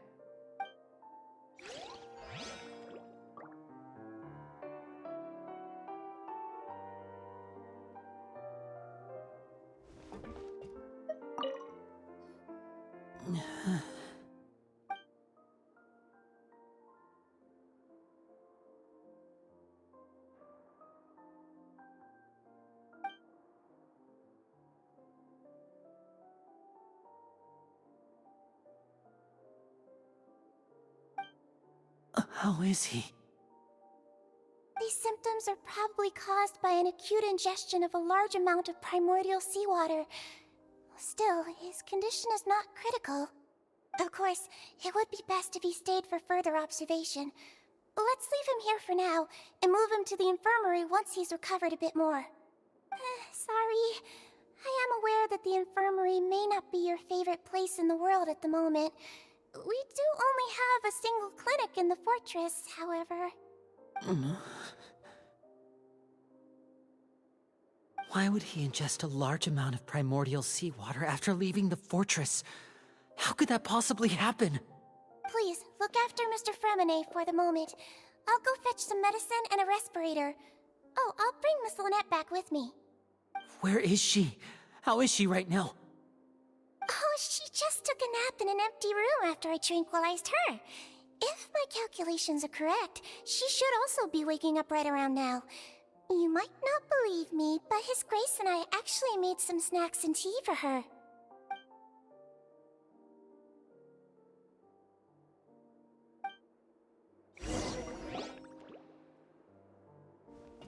Linny, are you okay?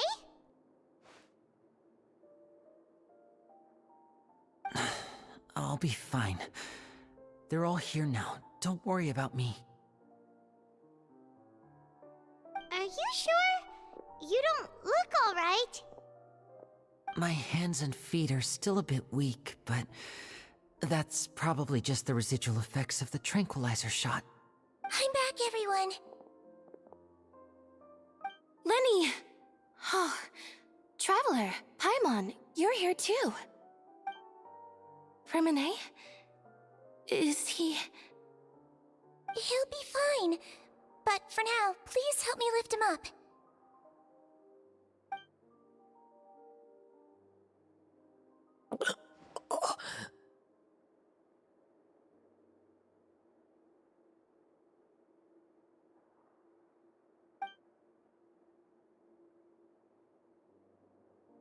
His breathing's beginning to slow down. Give me a hand and help me get him to the infirmary. Yeah, I'll take him from this side. Lynette, together? On it. Traveler, you seem pretty worried about him. Want to come with us?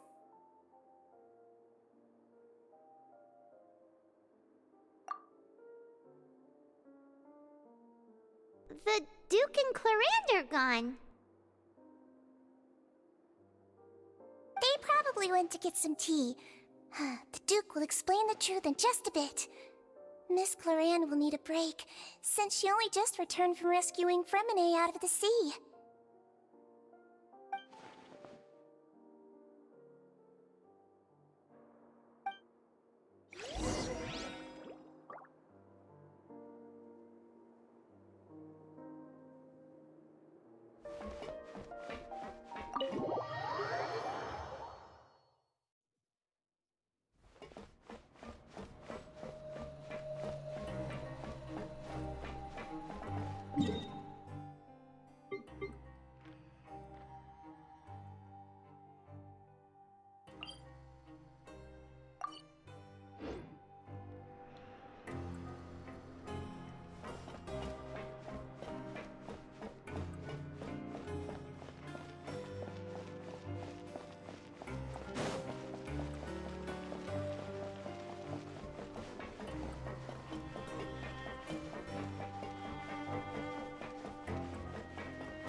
He's awake. Fremine, how do you feel? Linny. Lynette. We're all here. Where am I? The infirmary, at the Fortress of Meripede, Mr. Fremine. And you are no longer in any danger. How do you feel? Don't push yourself if you're not feeling up to it. Traveler. Paimon. It's been so long. The sea. There's something wrong with the seawater. Shh, it's okay. We can talk about it after you've recovered. No, listen to me. This is really serious. There's primordial seawater mixed into the regular seawater. I don't know why it's there, but no one should touch it. Pipes. Right, the pipes. It's all coming back to me now.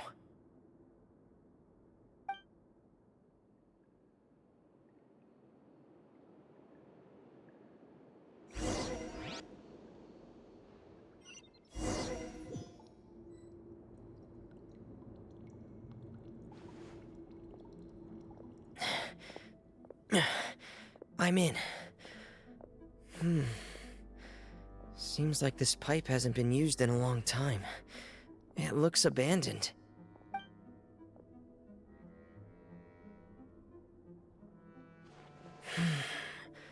Where could Master Child be?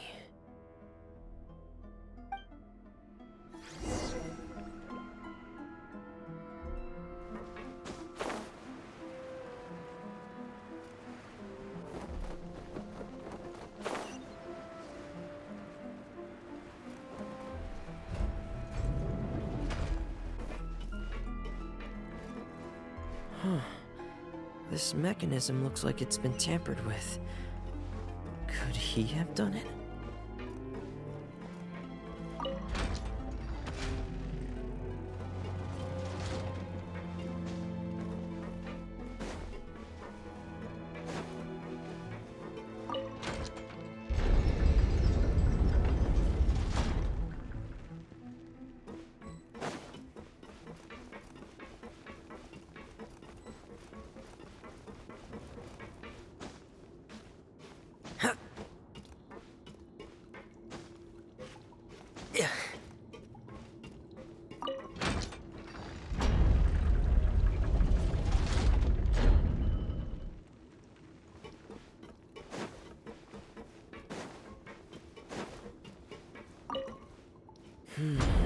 It's getting stuck on something. Seems like I'll have to avoid those obstacles while I turn it.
This is where the water starts.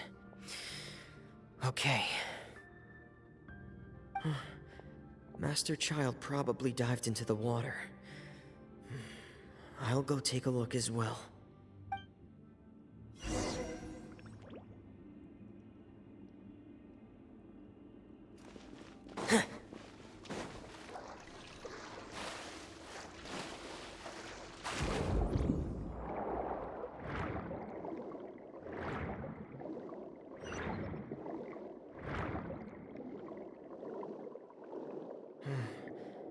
The vegetation here is a bit more sparse.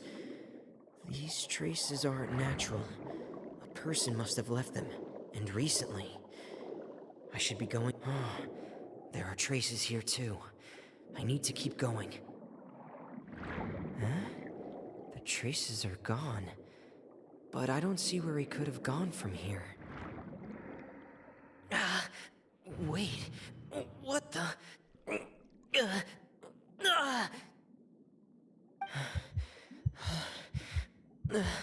My heart is racing, and it's getting harder and harder to breathe. What's going on?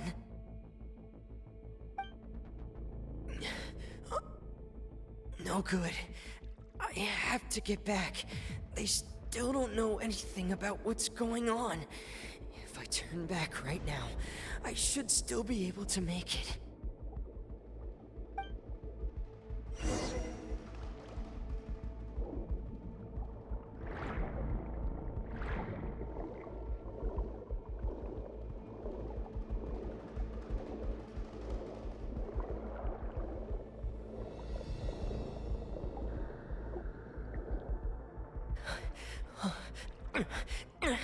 I can't die here.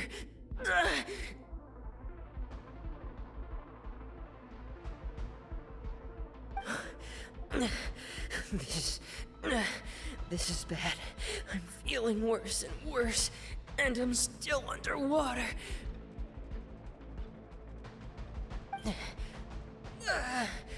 I have to push on.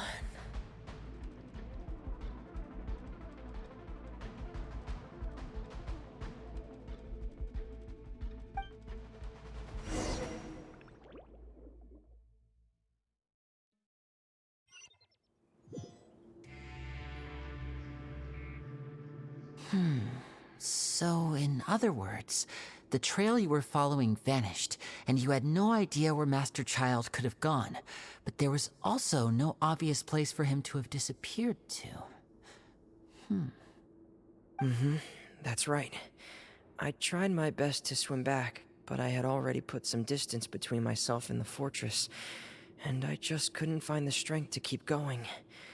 I probably passed out some time after that, and you know the rest. Miss Clarande brought you back, but we also don't know why she just suddenly appeared at the fortress, or why she went out to save you. Miss Clarande, you say? I must go thank her in person. You're still too weak for Monet. You can go after you've had some more rest. Miss Lynette is right. I believe Miss Clarande will stay here as a guest for another few days, so there's no need to hurry. A guest? Then I can assume Risley was the one who invited her to come down here? You should ask His Grace about that. He'll be able to explain better than me. Yeah, it's about time he actually told us what's going on. Wanna come with us, Lenny? No, please go on without me. I don't want to leave just yet.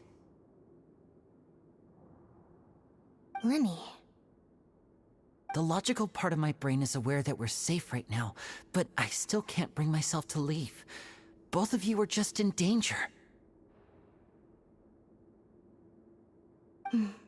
Understood. Then let's just sit together for a while. In that case, I'll leave the infirmary to you. The Traveler and I are going to head out for now. As long as you stay in here, I don't think you'll be disturbed. Thank you.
Excuse me. I take it Mr. Fremonet's condition has stabilized? Of course. I wouldn't have left the infirmary otherwise. I've been expecting those two, but might I inquire as to the purpose of your visit, Miss Siegeween? I wanted to check up on Miss Cloran. How are you feeling? Mostly fine, I think. If you don't mind, I'd like to perform another quick physical exam. It'll just take a few minutes. All right. Thank you for looking out for me. I'll take my leave for now, then. Well, want to explain yourself, Risley? Of course, but I'm not partial to the word choice of explain. How about enlighten?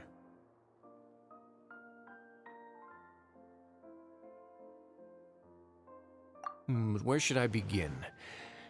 How about you start by asking me any questions you have? You can start with whichever one you'd like to get answered the most. Then Paimon will begin. Did you know about Lenny's goals from the very beginning? No. I just knew they were Fatui operatives sent to the fortress by the Knave. As for their specific goals, I only figured those out as you made progress on your investigation. You managed to monitor and stay ahead of them even though you didn't know what they were trying to do? They came here with ulterior motives. I'm quite adept at discerning what that kind of behavior signals.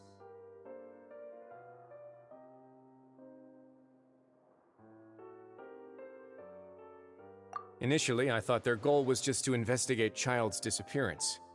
Linny suggested that I had deliberately let him escape, but in truth, I didn't really do anything special to help or hinder him while he was here. Everything he did, from finding helpers to leaving this place, he did on his own. Of course, it's inevitable that the Knave would make a big deal out of her fellow Harbinger's unexplained disappearance. I'm also quite curious about where that Harbinger went, so I figured I might as well let the Fatui do their own investigative work. All I care about is the answer. So you were hoping Lenny's group would just do your work for you! You make it sound like that's a bad thing. Unfortunately, things didn't go as planned. I assume that Fremonet has told you already, the ratio of primordial seawater around the fortress of Meripede is on the rise. The Forbidden Zone has always been Linny's target, and you got roped into that investigation after running into him. I began to intervene out of concern for your safety, and also to prevent the fortress from becoming entangled in more irksome matters. Are the rumors true that you're also a former criminal? Why would you put it like that? Isn't staying here all day and serving as the manager of the fortress a kind of sentence unto itself? Another form of prison? I just happen to have some support from the rest of the inmates, that's all. Oh, right! Paimon wanted to ask, who invited Cloran down here? Me, of course. I paid her good mora to come down to the fortress for some field work. As a champion duelist, Miss Cloran could be considered to be an independent party. I needed to find an exceptionally capable person to help me get through the impending crisis. And saving Fremonet was part of that crisis? You can think of it like that, yes. Credit where credit is due, that boy is quite adept at diving. That's not something you should be asking after. Neuvillette only asked you to investigate Child's whereabouts.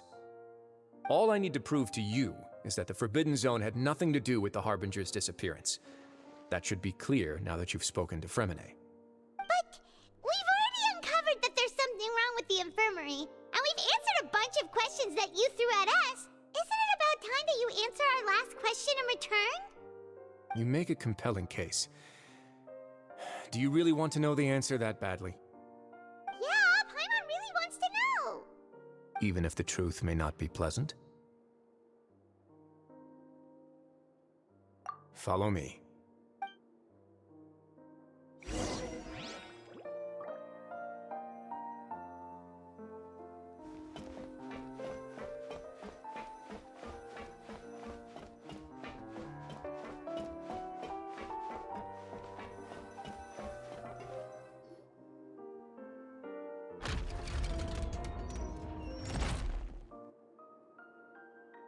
There's a hidden door here?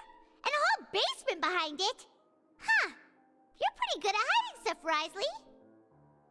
It seems you've forgotten just what kind of place the Fortress of Meripede is.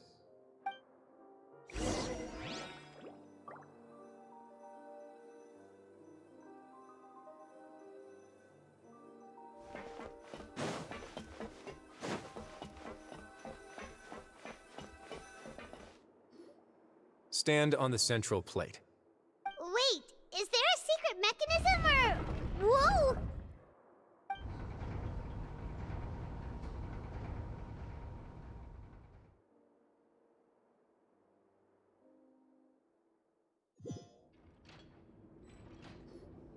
So, this is the Forbidden Zone? Honestly, for a place so well hidden, Paimon sure doesn't see anything special.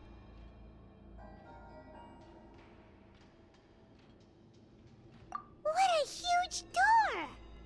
There are 3 such isolation gates in total. Generally speaking, I'm the only one who's allowed to go inside. Hence the name Forbidden Zone. Am I correct to assume you're going to run on back and tell your little Fatui friends everything? Well, Paimon wasn't thinking of keeping anything from them. Well, I'd advise you wait until you've seen the whole truth of this place for yourself before deciding whether or not to tell them.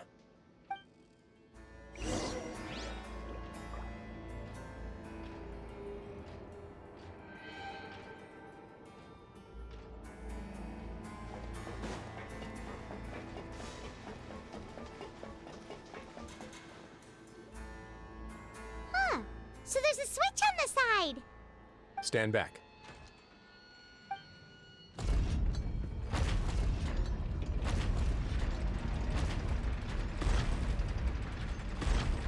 Whoa! They all just went up one by one!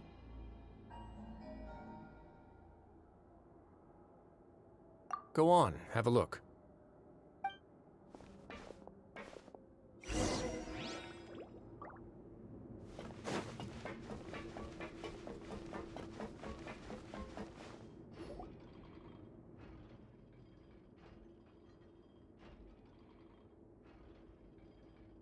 I've been interested in what lies beyond that gate ever since I assumed leadership of the Fortress of Meripede. Of course, it would be unwise to recklessly open it, but it'd also be risky and negligent to simply ignore any potential danger that could be behind it. The readings on that dashboard have not budged since the day when I first laid eyes on this place. But over the past year, the needle has crept upwards from its original position, likely because some parameter it's been tracking has changed, if only infinitesimally. Normally, I would have ignored it, but I happened to have some free time when I noticed it, so I investigated. Any guesses what the reading could be tracking?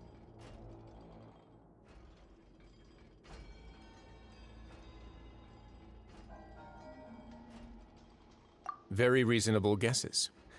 I've considered both of those as well. Unfortunately, our dashboard is tracking something less ordinary. The temperature should vary with weather and climate changes, so for something that rarely shifts, the water pressure is more likely. We ran a few tests to increase the pressure from the outside, but the readings didn't change at all. Later on, a few more possibilities occurred to me, such as a potential connection with the primordial sea. I began to make a few preparations based on that hypothesis. Over the past few days, the needle has moved again.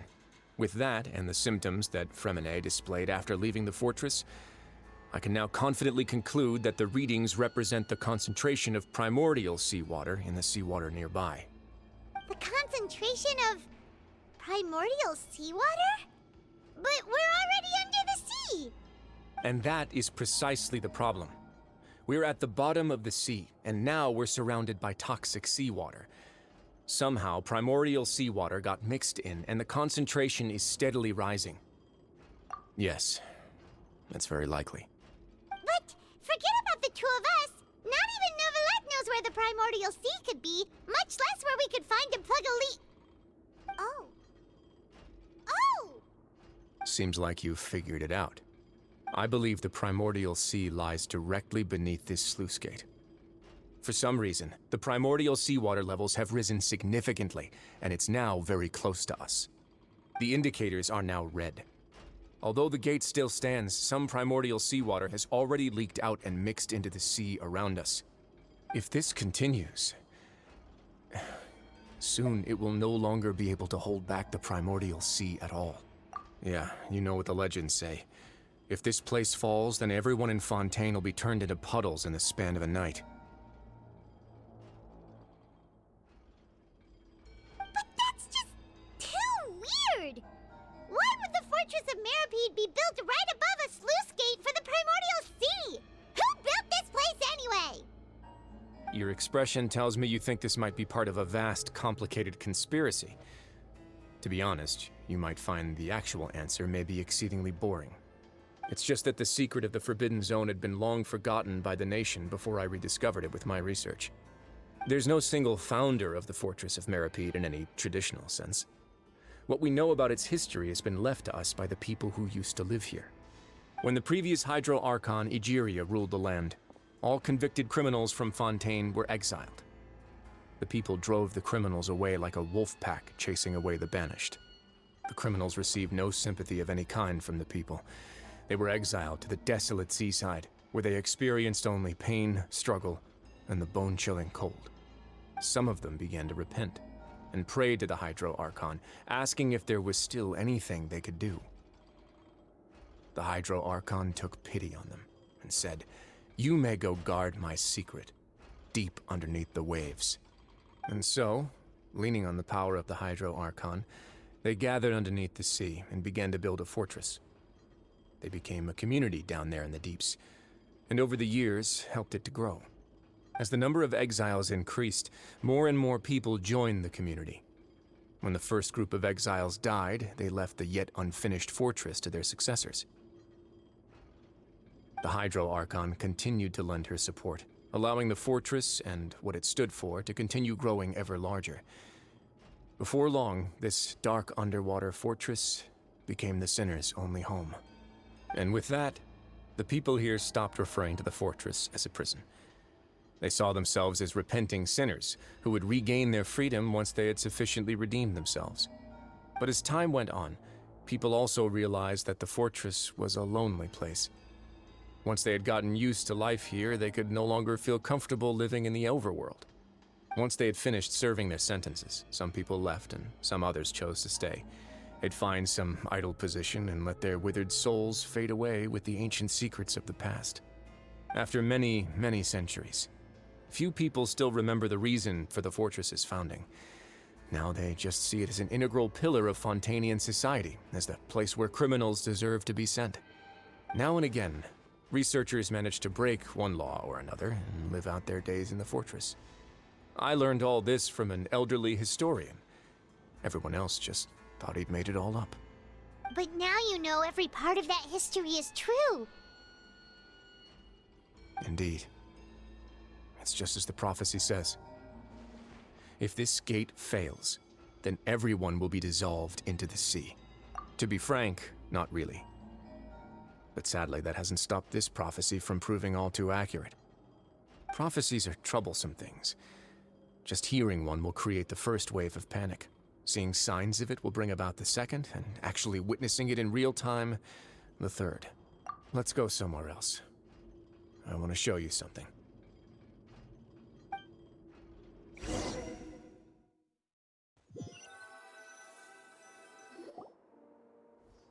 This is it. Your Grace, perfect timing. The results from our last round of experiments have... Wait, Jurier, he's not alone! Huh?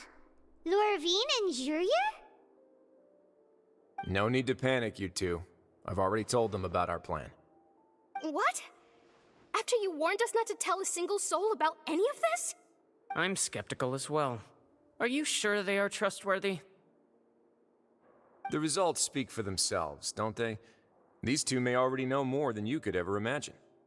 All right then, if your grace insists. They seem harmless enough, so I'll trust them for now. How about some reintroductions? This is Jurier, one of the highest-ranked researchers from the Fontaine Research Institute. He used to work under Edwin. I trust that you've heard of Edwin? Good. Saves me a bit of time explaining. Edwin's main areas of research were archaeum and gravimeters. As his assistant, Jurier is quite familiar with them as well. I hired him to be my technical consultant. You want to blow up the fortress of Meripede? Ah, what a lovely idea. I'm already imagining it in my head. Gotta admit, I'm tempted as well. Guys, focus! Focus! That taskmaster over there is Miss Lorvine, and is also one of my technical consultants. While Jurier used to be Edwin's assistant, she used to be Jurier's assistant. Ooh, are they together?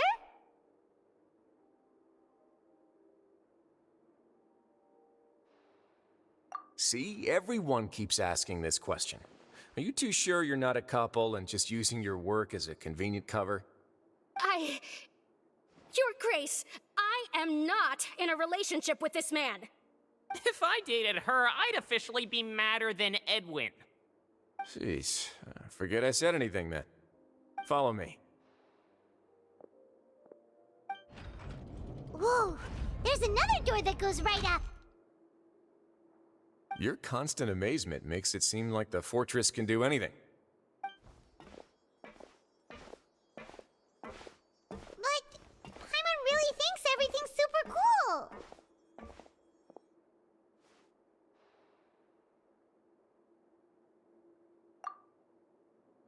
Well, let's spice it up a bit. And here you go.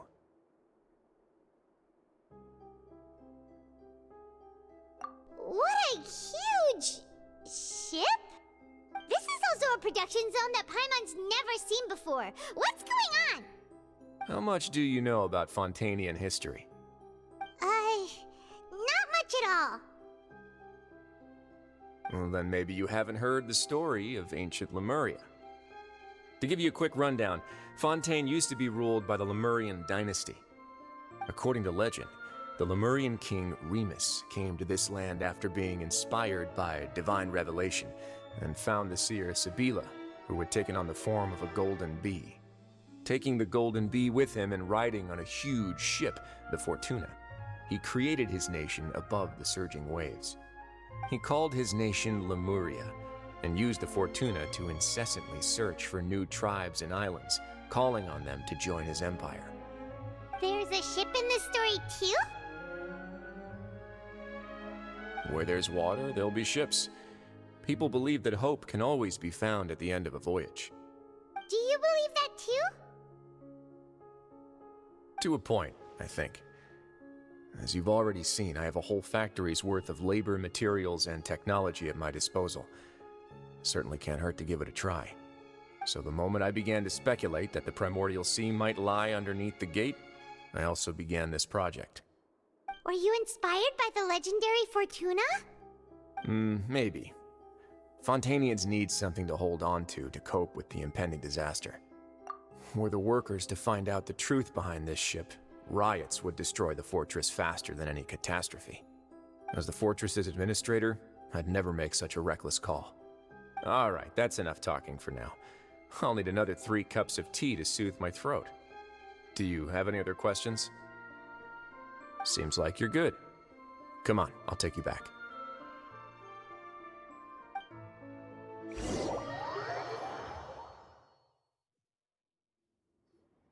I'll leave you here for now. Oh, thank you so much. No worries. But don't forget, it's up to you whether or not you want to share what you just saw. What you do from here on out will likely affect those 3 as well.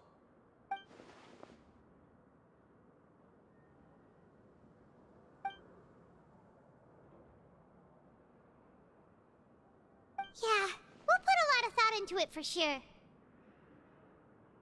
Great. I look forward to what happens next.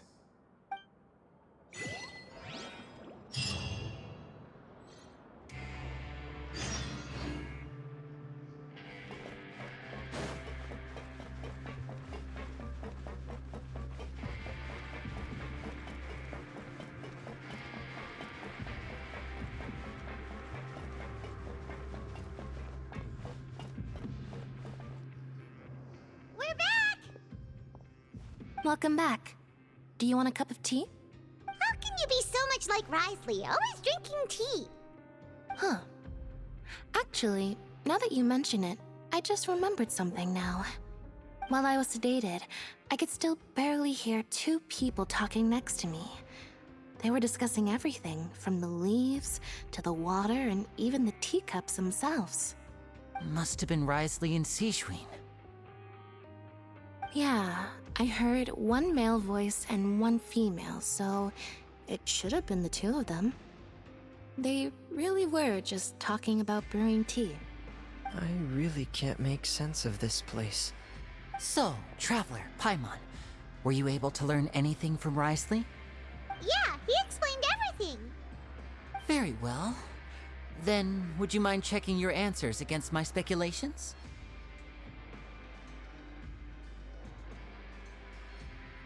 Yeah, I took the time to rest, so I'm feeling a lot more relaxed now. Nobody else is around, and Miss Sijuin is also busy with something or other, so let's just talk here. All right, then I'll posit my theories. I asked myself 3 questions. Firstly, why was Fremine affected by the primordial seawater? It was because he dove into the sea. My theory is, the long-lost primordial sea is probably very close to the fortress of Meropide. Whoa, he's good. He got that right on the first try. That's our Lenny. Secondly, Risley's attitude changed dramatically during the course of our stay here. He ignored us completely at first, then suddenly roadblocked us. Why? I spent quite a long time thinking about this. If he has been monitoring the Fatui since the very beginning, he probably ignored us at first because he was hoping we could find Master Child for him. What's more, the Fortress of Meropide is not part of Fontaine's court system, nor does it report to Udex Nervulet. Risley is basically the king of a no-man's land. As long as the fortress doesn't do anything about Master Child's disappearance, Father can use it to pressure the Fontaine authorities. And while the two factions are pitted against each other, Risley will be free to move between the parties of interest. If I had to guess, he probably has something that he's working on himself. It's likely related to the secret of the infirmary, but I just can't think of what it could be. You're super smart. Thanks so much. Then finally, there's the last question. If Risley does have a plan, what could it be? All I know for now is that his plan probably has something to do with the changing nature of the seawater. He's even gotten Cloran to help him out. That can't be the full extent of what he's doing. There's probably a secret passageway behind the block in the infirmary, and there's something big in the fortress that most people here never get to see. He has a bargaining chip, and it could be important enough for Father to deal with him directly. I don't have enough information, so I have no idea what his chip might be. But let me guess. You have the last piece of the puzzle.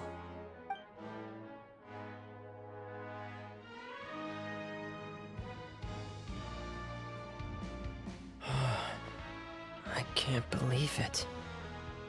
The sea will engulf everyone. Just like the prophecy said. Could Risley have wanted to meet Father to figure out a way to deal with this crisis? If you remember, I once mentioned that Father sees the House of the Hearth as her base of operations, and she truly wants to resolve the crisis. But how could Risley have known that? Or perhaps he didn't know, and just wanted to bring Father over to his side? Which could be why he said he just wanted to negotiate. Yeah, that makes sense to me. I understand your concerns as well, Traveler. I'll figure out a way to pass this on to our father. No matter what, we're on your side. The two of you have already aided us far too much. We probably wouldn't be standing here right now if not for you. If you ever need anything else going forward, please come to the House of the Hearth at any time. Though you may not share the sentiment, after all that we've gone through together, the three of us basically see you as family now. You have my gratitude. Thank you for protecting Linny when it really mattered. And thank you for sharing the secrets of the fortress with us.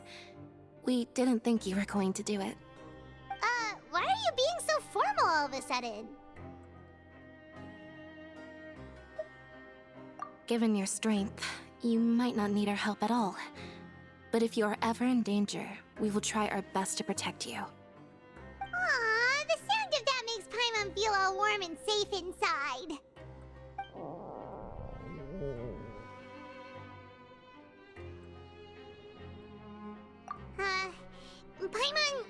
Paimon's hungry. Oh, you've done so much already. Go get some food.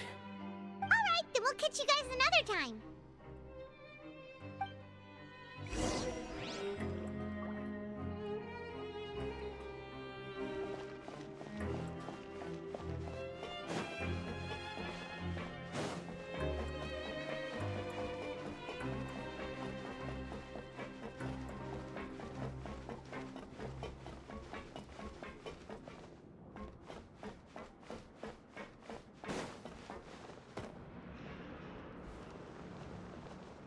Maybe I wasn't meant for Time this for dinner. world. Welfare meals now being served in the coupon cafeteria.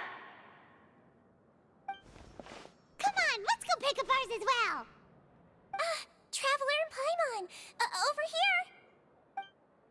Are you here for dinner too, Miss Sijween? And I'm taking the opportunity to prepare Miss Cloran's dinner as well. Huh. You're right. She's actually sitting in the fortress cafeteria. What would you like to eat?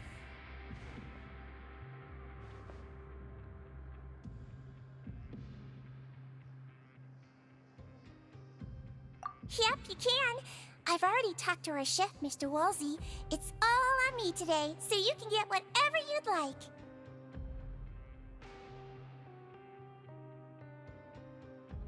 Me too! Don't forget Paimon! No problem. Just leave it to me.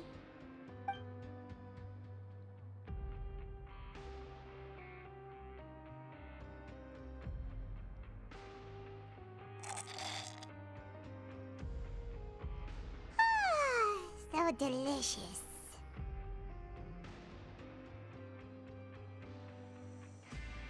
Paimon's so happy. Paimon wants to feast like this every day. Feeling full yet? How's the food? Delicious. I'm so glad to see you all so happy. Oh, see, the expression on your face just now? The muscle here just moved, which suggests that you're feeling quite relaxed at the moment. Sijween, do you do this to help your patients or to better understand human beings? A bit of both, I suppose. I'm a Melazine, which means I'm very different from human beings. I must know what you're thinking if I want to take good care of you. You're really good at taking care of people. Even though you're so short, you still talk and act like an older sister. Really? You're reminded of an older sister? That's great to hear. Oh, and what did you mean back in Risley's office? When you said that you were protecting Linny and his siblings as well. Oh, that. I just asked His Grace to look out for those children, especially that diver boy. I was getting a bit worried after hearing that something was wrong with the water. Thankfully, Clorand is very strong and managed to save him in the nick of time. His Grace also sealed the pipes after Clorand left, to make sure that Linny wouldn't impulsively chase after his brother. Although the path was blocked, we still stationed some guards there to stop anyone from approaching. They were instructed to only open the door once Miss Clorand had returned. Oh, and I was keeping an eye on Mr. Linny as well. We had to press him, but we couldn't allow him to be in any real danger. You were all super considerate and really thought everything through. It's just what we do down here at the fortress. At least this has been His Grace's style for as long as he's been the leader. Oh, I really wish Monsieur Nervula would come down here more often too. I feel like he'd like it here, with all the darkness and chaos.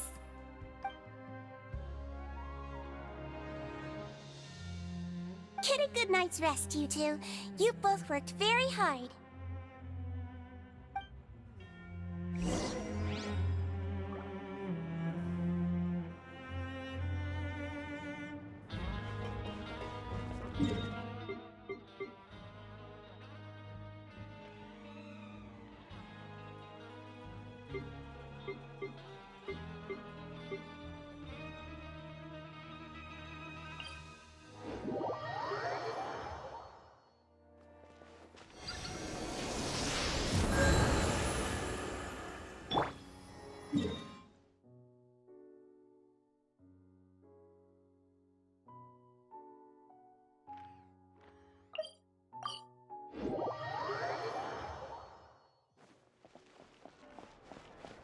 Ad Astra Abyssal.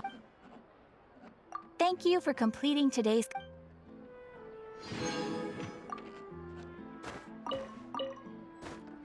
Ad Astra Abyss...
So much has happened. Paimon just feels absolutely exhausted now that she's finally relaxed. Paimon's super sleepy. Are you sleepy too?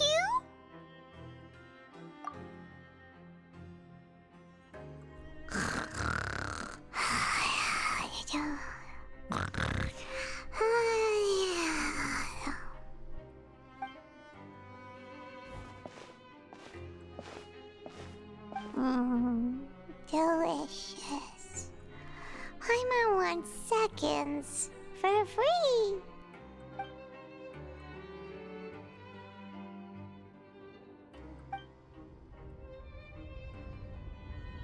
Out of my way! Get out of my way! What happened? Why is everyone running? No idea, but something must have happened. Stop asking! Who's yelling? Paimon still wants to sleep.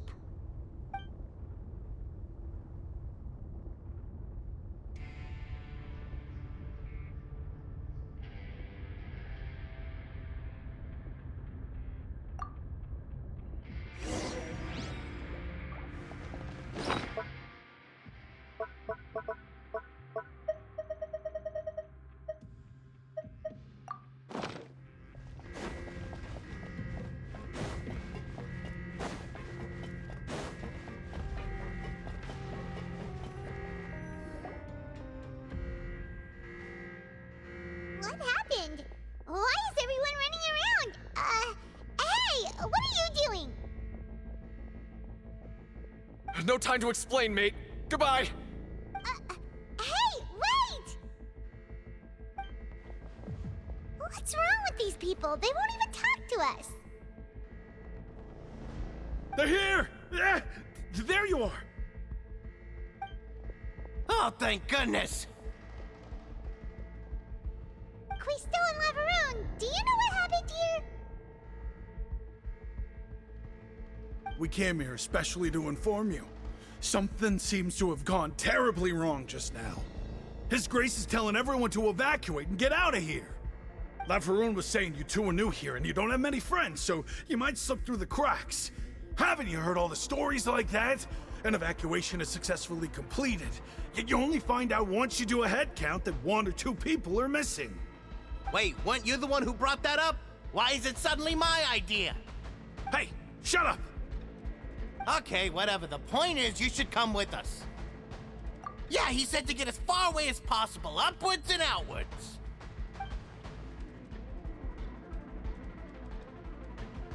Oh no, it can't be that thing! Whoa, wait, what? What? Hey, where are you going? We have to go find the Duke! You two just go and get out! Go on without us! Hey, hey! Be careful! Attention! Please evacuate upwards and outwards, upwards and outwards. If you're already at the topmost layer, then try to move as far outwards as possible.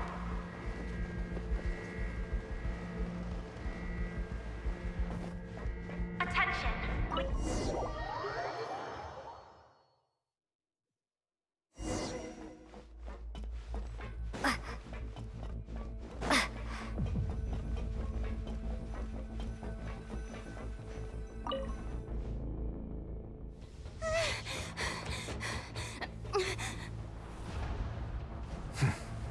They're here. Just like I said. What happened?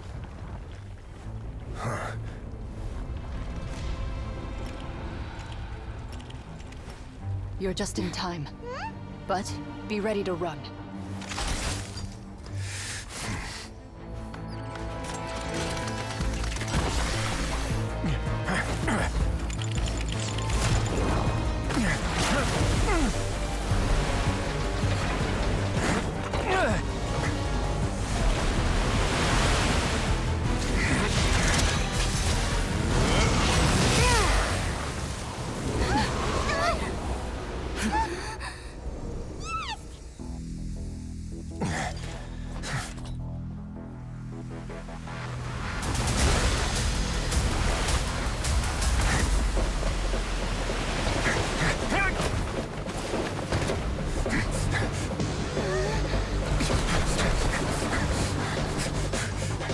Three, 2, 1.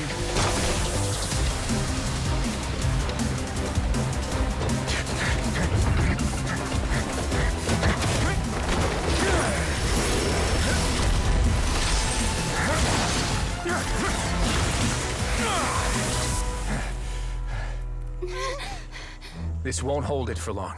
Find Neuvillette. Tell him the defenses are about to collapse. Then what will happen to you? Until he arrives, we're the last line of defense.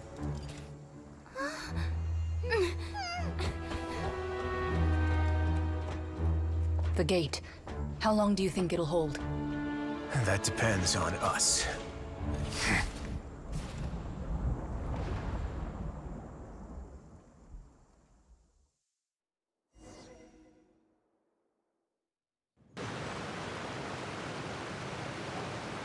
Neuvillette, why are you here? Traveler, I need you to head to the Opera House immediately. Farina will soon be meeting with the Knave there. You must protect Farina, and make sure she doesn't spend too much time alone with her. Will do. You have my sincerest gratitude.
Look, there are a ton of Fatilian Palais Mermonia people over there.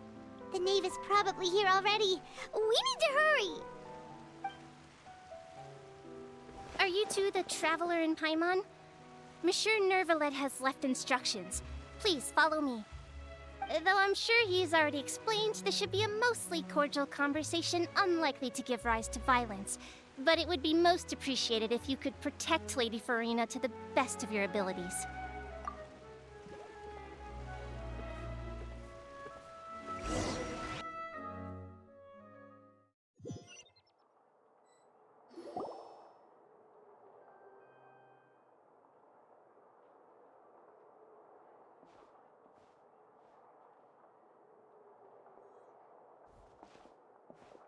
Oh, so you two are the honored guests Miss Farina mentioned. Of course! How could they not attend a meeting such as this? I must always have 2 or more guests at my dessert table. Otherwise, the occasion would be too lonely and unbecoming of my station. It is my pleasure to make your acquaintance, traveler. I have heard much of your accomplishments.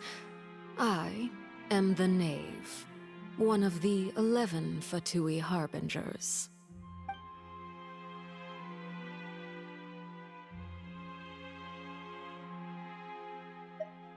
I've already prepared seats for you. Come, sit beside me. Perhaps you two are unaware of how Miss Farina and I do things. You see, we actually recently agreed to get together for tea when we had the time. See this? This is a limited type of confectionery that Miss Farina simply adores. There are only 16 slices sold every day. Here, why don't you and Paimon have a taste?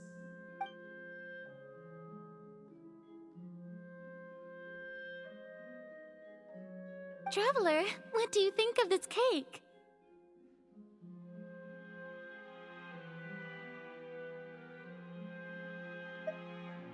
That's good to hear. So what Child said was on the mark after all. You do share a taste in desserts with Farina and I.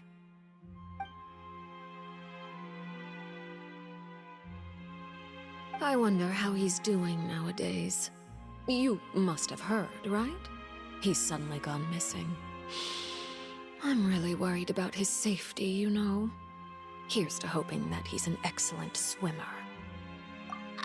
Since we're talking about him, I feel like I should add something. His martial prowess really looked certainly pretty impressive, yeah.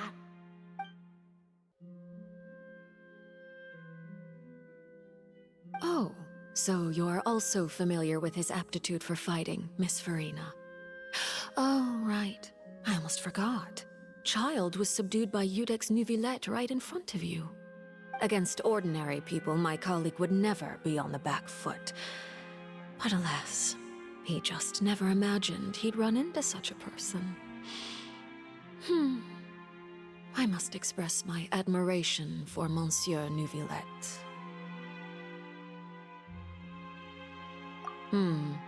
Coming from you, that's not surprising at all. But I thought you would be happier to hear the news. Of course, but it's still a bit of a shame. You see, I would have been far happier had I received this news somewhat earlier. As you well know, a long time has passed since Child disappeared.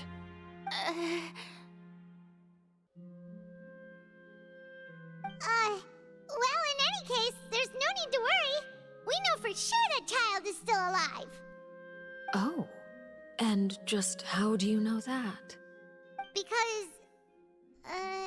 Because we found evidence that proved he left the Fortress of Meripede. And where did he go after leaving the fortress? Well...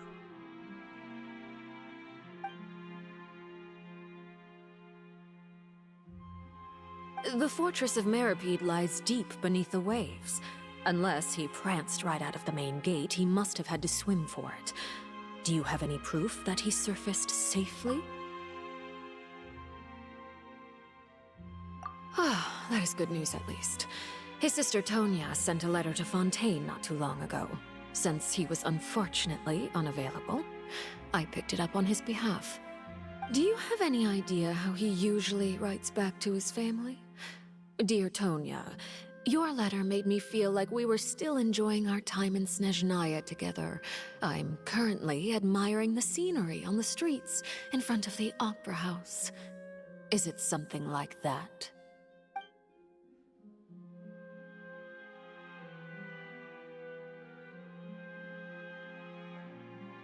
All letters tend to follow the same few formats anyway, right?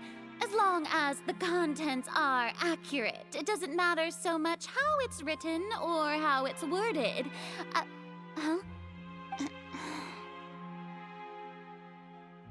Hold on. The water in the teacup is shaking. I suppose this is also a sign of things to come, Miss Farina. I don't quite understand what you're trying to say. Have we entered into the next stage of the prophecy?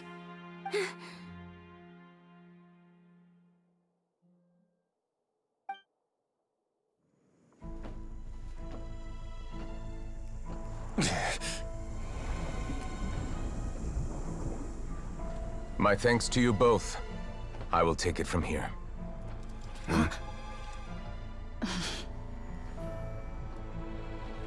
Sure you don't need a hand? Quite sure. Wow. So, what's your secret, huh? Let me guess. Nah, who knows? Maybe it's just your sense of responsibility. Sounds about right.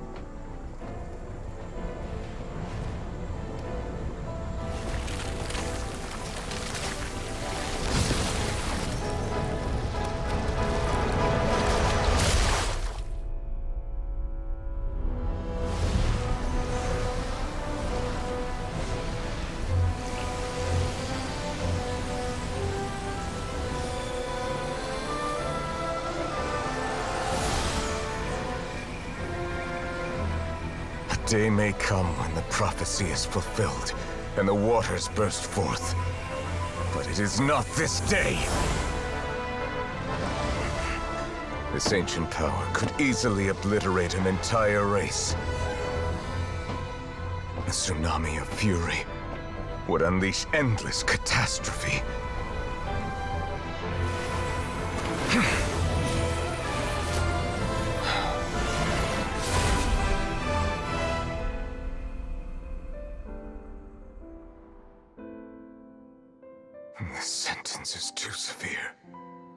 Forgive me for overruling it.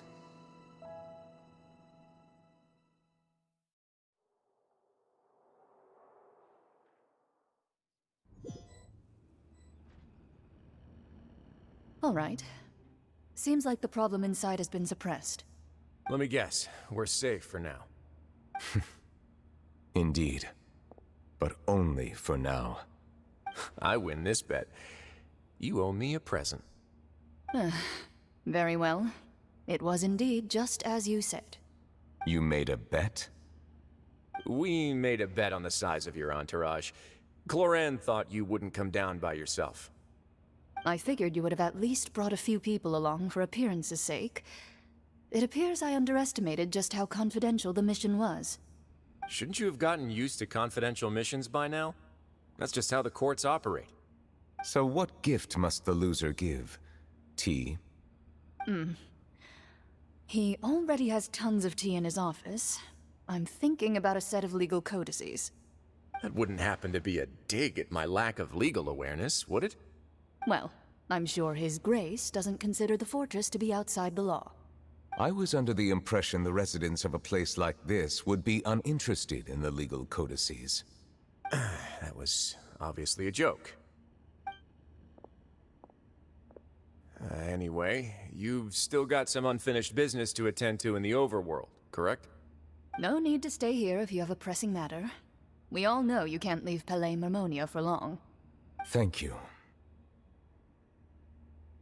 I hope everything went smoothly with the Fatui Harbinger.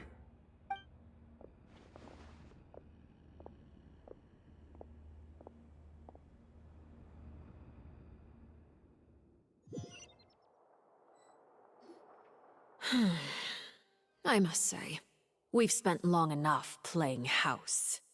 Miss Farina, as the Hydro Archon, I am sure you understand the exact meaning of the phenomenon we just witnessed. Or should I say, that's what I originally thought. But looking at your expression, was I wrong? And you haven't a clue? What are you trying to say? At this point, I don't think there's any more need to speak as diplomatic representatives. Allow me to speak to you now as just a Fontanian. You know the prophecy by heart, and also that every part of it is being proven true. Yet, here you are, relaxing, drinking tea, and eating desserts as if it's all nothing more than a few stray bugs in your garden. Do you really think that's acceptable? The prophecy's hanging above our necks like a guillotine. Every faction is looking for a way to either avert the disaster or save their own. Even the orphans of the House of the Hearth have devoted everything to saving their homeland. But you? It beggars belief just how nonchalant and carefree you have been. From the very beginning, you, the god Focalor, you have utterly failed to take action. You're wrong. I've never ignored the prophecy, nor have I just been passing the time in self-indulgence. Retract your accusation and stop doubting the wisdom of the gods with such absurd conjectures! I am not alone in my doubts, you know. All the children of Fontaine may be harboring the exact same thoughts right now. Oh, great Hydro Archon. How are you going to save them? Save us? How are the people you've sworn to protect supposed to survive in a land that will soon disappear beneath the waves? I have my ways, and I've been working on them for all this time. Even if you look down upon me, you have no right to judge me. Fontaine will be saved. Even if I still cannot see the true future right now, as long as I continue on as I am, I will be able to hold my head up high!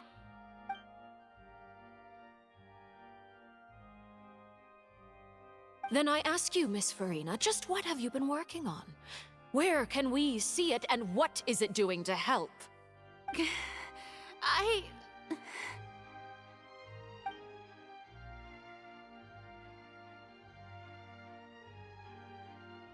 My machinations are just like the prophecy itself. They will only reveal themselves at the fated time. It is just that beings like yourselves are unable to perceive them as of yet. I see. As a god, the proof of your labor always lies beyond prying mortal eyes. Allow me to be so bold as to ask another way. Would it be possible for you to tell us the parts of your plan that are not confidential? Such as your emergency response plan for the impending disaster? An emergency response plan? Oh, that look in your eyes. Have you not even prepared one of those? The emergency response plan is also strictly confidential. Then allow me to jog your memory. Miss Farina, what is the purpose of your Oratrice Mécanique d'Analyse Cardinal? And what do you plan to do with the massive amounts of indemnitium that has accumulated over the years? The Oratrice? It's just like it appears to be. So you also have no idea. If I'm not mistaken, someone's using it to prepare for something. But unfortunately, it would seem that someone is not you, Miss Farina. I first caught wind of this when Linny tried to investigate the Oratrice in the Opera House. You see, even just getting close to the core contaminated him with an extremely large amount of indemnitium. But even if that had nothing to do with you, then what could you possibly be working on, oh great Hydro Archon? Oh, right. I almost forgot. Udex Nouvillette is not at the tea party with us today. Miss Farina, I suppose you must have ordered him away to take care of some troublesome business. Yes, that's exactly right. Please keep it a secret for me. Of course I will. Although, I must say, Miss Farina, you seem quite insecure without the Udex by your side. Oh, very well. Let's stop that conversation here. There are still a few slices of cake left, so please, help yourselves, everyone.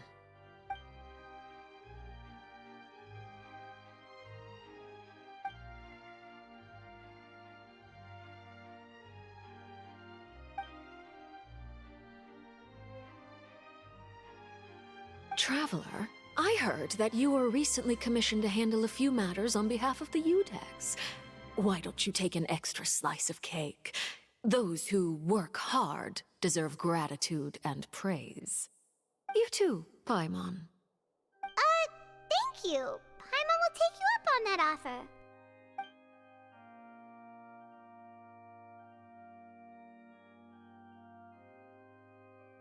Oh, Paimon's super full. That cake was great. If it's on my tea table, it must be of the highest quality. Yes, and we must thank the knave for bringing these over as well. You're welcome. I'm sure the cake also felt greatly honored to be featured at Miss Farina's table, and I was merely catering to Miss Farina's tastes, seeking a chance to chat over tea. It is getting late. Why don't we call it a day? There are still a few matters that I need to take care of, so I must take my leave now. Very well. We'll end it here. Mind seeing me off, Traveler? We could use the opportunity to discuss Child before I must be on my way.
I'm glad that you were willing to come with me. Of course, child was just an excuse. I have no interest in your dealings with him. That's what Paimon thought. You lent your aid to the children of the House of the Hearth. As their father, I would like to express my gratitude. Do I look like an irresponsible father to you? The House of the Hearth is very important to me. You should know that I care deeply about my children. That was all. Formal topics should be discussed in formal settings, and informal topics in informal settings. I know you just returned from the fortress of Meripede. Relax. I have no intention of trying to get anything out of you. Linny, Lynette, and Fremine are still there, and I trust their judgment and abilities. They've all been working very hard and have always done all they can to fight back against anyone who tried to stop them, especially Linny. You mean Wriothesley. He's a tricky one to deal with. It's unfortunate that Linny's so eager to prove himself that he can't learn to rely on others, including me. By the way, and you can just consider this a bit of idle gossip, but what's your impression of Furina?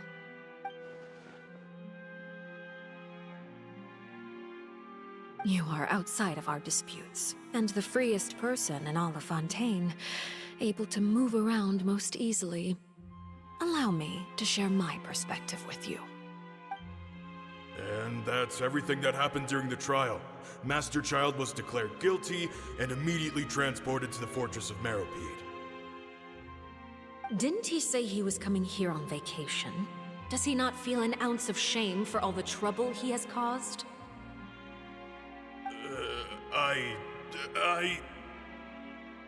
Forget it.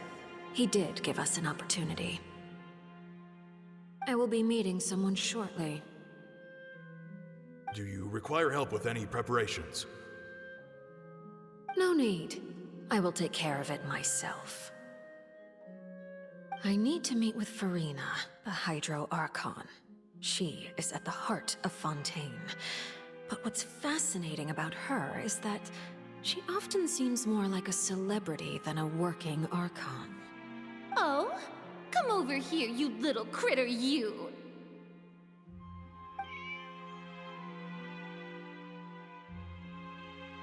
You dare to run from me? Stop right this instant! My goal is just to discover the location of the Gnosis. But I didn't expect the chance to approach Furina to be handed to me on a silver platter. This is so easy, it's actually making me a bit suspicious. Anything left unguarded is usually just bait. But no one will blame someone for taking the bait. After all, from the moment it was attached to the hook, the bait is meant to be sacrificed. It's just as I guessed in the second before I struck. The Hydronosis is not currently held by the Archon. In fact, this Archon doesn't seem like a god at all. And I sense that she's under some kind of curse. Who are you? And what are you trying to do? Please don't kill me! I'm begging you, please! The fear in her pupils is genuine, so perhaps she's not bait after all. Either way, targeting her has lost all meaning. I left the scene with ease. Nobody came looking for me, and nobody could serve as a witness to my near assassination of Focalor. I suspect even Furina dares not mention this incident to anyone. Not long after, my informants confirmed what I had guessed. After returning to her quarters, Furina quietly cried alone. She was so scared that she could not sleep that night, nor could she even bring herself to eat her cake. There's no doubt that there's something wrong with her. I began to entertain the possibility that she is not the true Hydro Archon. Perhaps Eudex Neuvillette is actually the genuine article. I have to find the Gnosis. If the Neuvillette hypothesis is correct, he is probably in possession of it. Alternatively, it might have been hidden in a place that's hard for ordinary people to access. Yes, Father. My dear children, please speak. News from the fortress of Meripede. Master Child has gone missing. On top of that, the contacts and guards we bribed at the fortress have all gone quiet as well. Probably the handiwork of that Wriothesley. I'm afraid so. This is a good opportunity. The value of a Harbinger is much higher than most would imagine. We now have an excuse to exert diplomatic pressure on the Fontaine authorities. Set up a meeting for me. I would like to meet the Hydro Archon and Eudex Neuvillette. Oh, and I have an additional mission for you three. Yes, Father. Tartaglia's disappearance was not a part of my plan, but I can use it to make a breakthrough. With this as my excuse, I can ask for an official audience and continue my investigation of Farina and Eudex Neuvillette. The initiative belongs to the House of the Hearth. My wish to investigate the fortress of Meripede will be a front. Lenny and his group will be responsible for the actual intelligence gathering.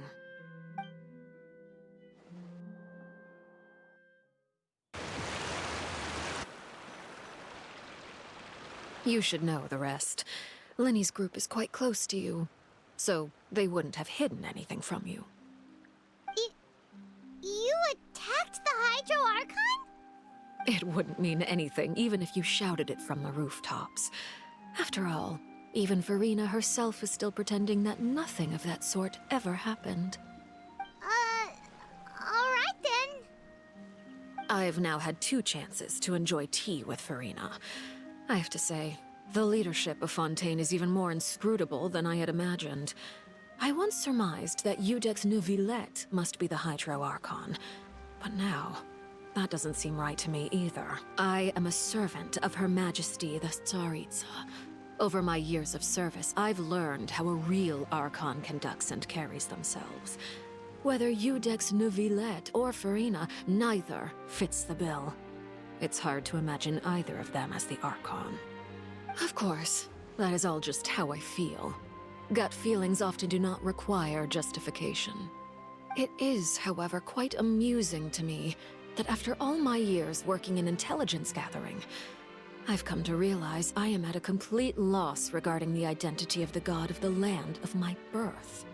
Don't you think Fontaine is quite intriguing? A catastrophe looms, yet many secrets have yet to rise to the surface. It looks like Fontainians will have no choice but to save themselves. Ultimately, though, one must survive in order to do anything else. Should the need arise, I would be happy to cooperate with you. You don't need to commit to anything right now, of course. I have a feeling that the situation will continue to evolve, and as your name is often connected with noble deeds, I'm sure we will work together someday. He certainly returned quickly. You must want to catch up with each other, so I'll leave you to him.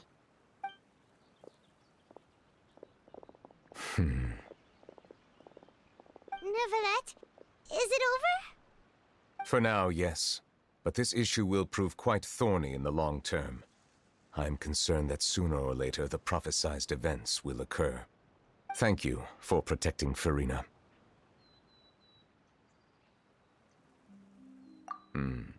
To put it simply, I used my power to force back the Primordial Sea and reseal the sluice gate.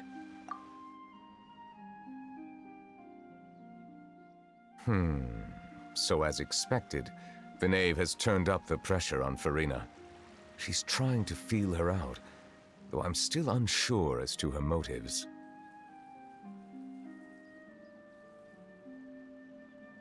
Permission granted.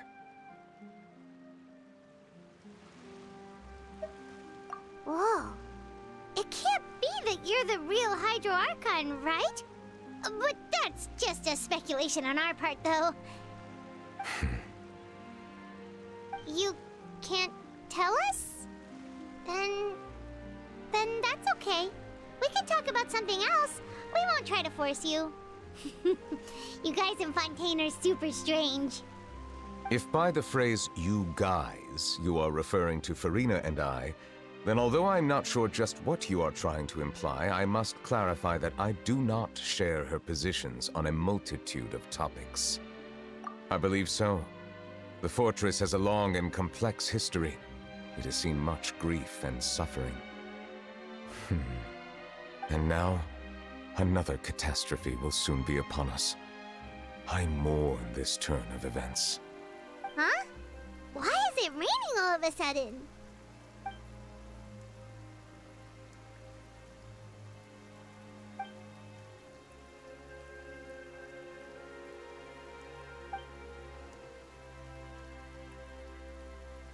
You may be closer to the truth than you think.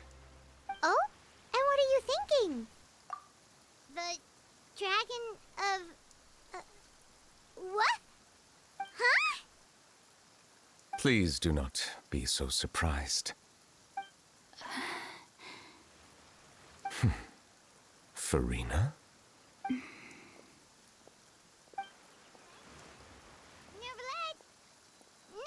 are you listening? Ah, my apologies. We were just guessing randomly. We didn't guess right, did we? You're not actually the dragon sovereign of water, right? Well, if you don't want to confirm or deny... You guessed correctly. I sincerely hope you'll be able to keep this a secret for me. Right, of course. We'll definitely help you keep it a secret. There's still something Paimon wants to ask you, though. Please, go ahead. Well, if you are the dragon sovereign of water, and you were able to force back the primordial sea from the fortress, then since Fontaine's prophecy is all about seawater, couldn't you just use your power to solve the crisis? None of the currently living dragon sovereigns in the world, myself included, possess our full dragonhood. They say that when the first usurper arrived on Tivat, they seized a part of the dragon's power. Today, that stolen power is the basis of the Archon's authorities. There are 7 elemental archons and 7 matching dragon sovereigns. The dragon sovereign of water who lived through that era perished a long time ago. As their successor, I know far less of that part of our ancient history. In any case, I believe I will not be able to do much unless the Archon disappears and returns their elemental authority to me. Given the status quo, however, I would recommend finding another way to deal with the prophecy. Oh, so even you can't solve it. I still have some urgent matters to attend to at my office. If you have any more questions regarding ancient history, you are welcome to discuss them with me at a later time. Please go right ahead. There's a place that Paimon wants to go too. Traveler, why don't we pay another visit to the Fortress of Meripede? Paimon is a little worried. We'll see you another time. Take care.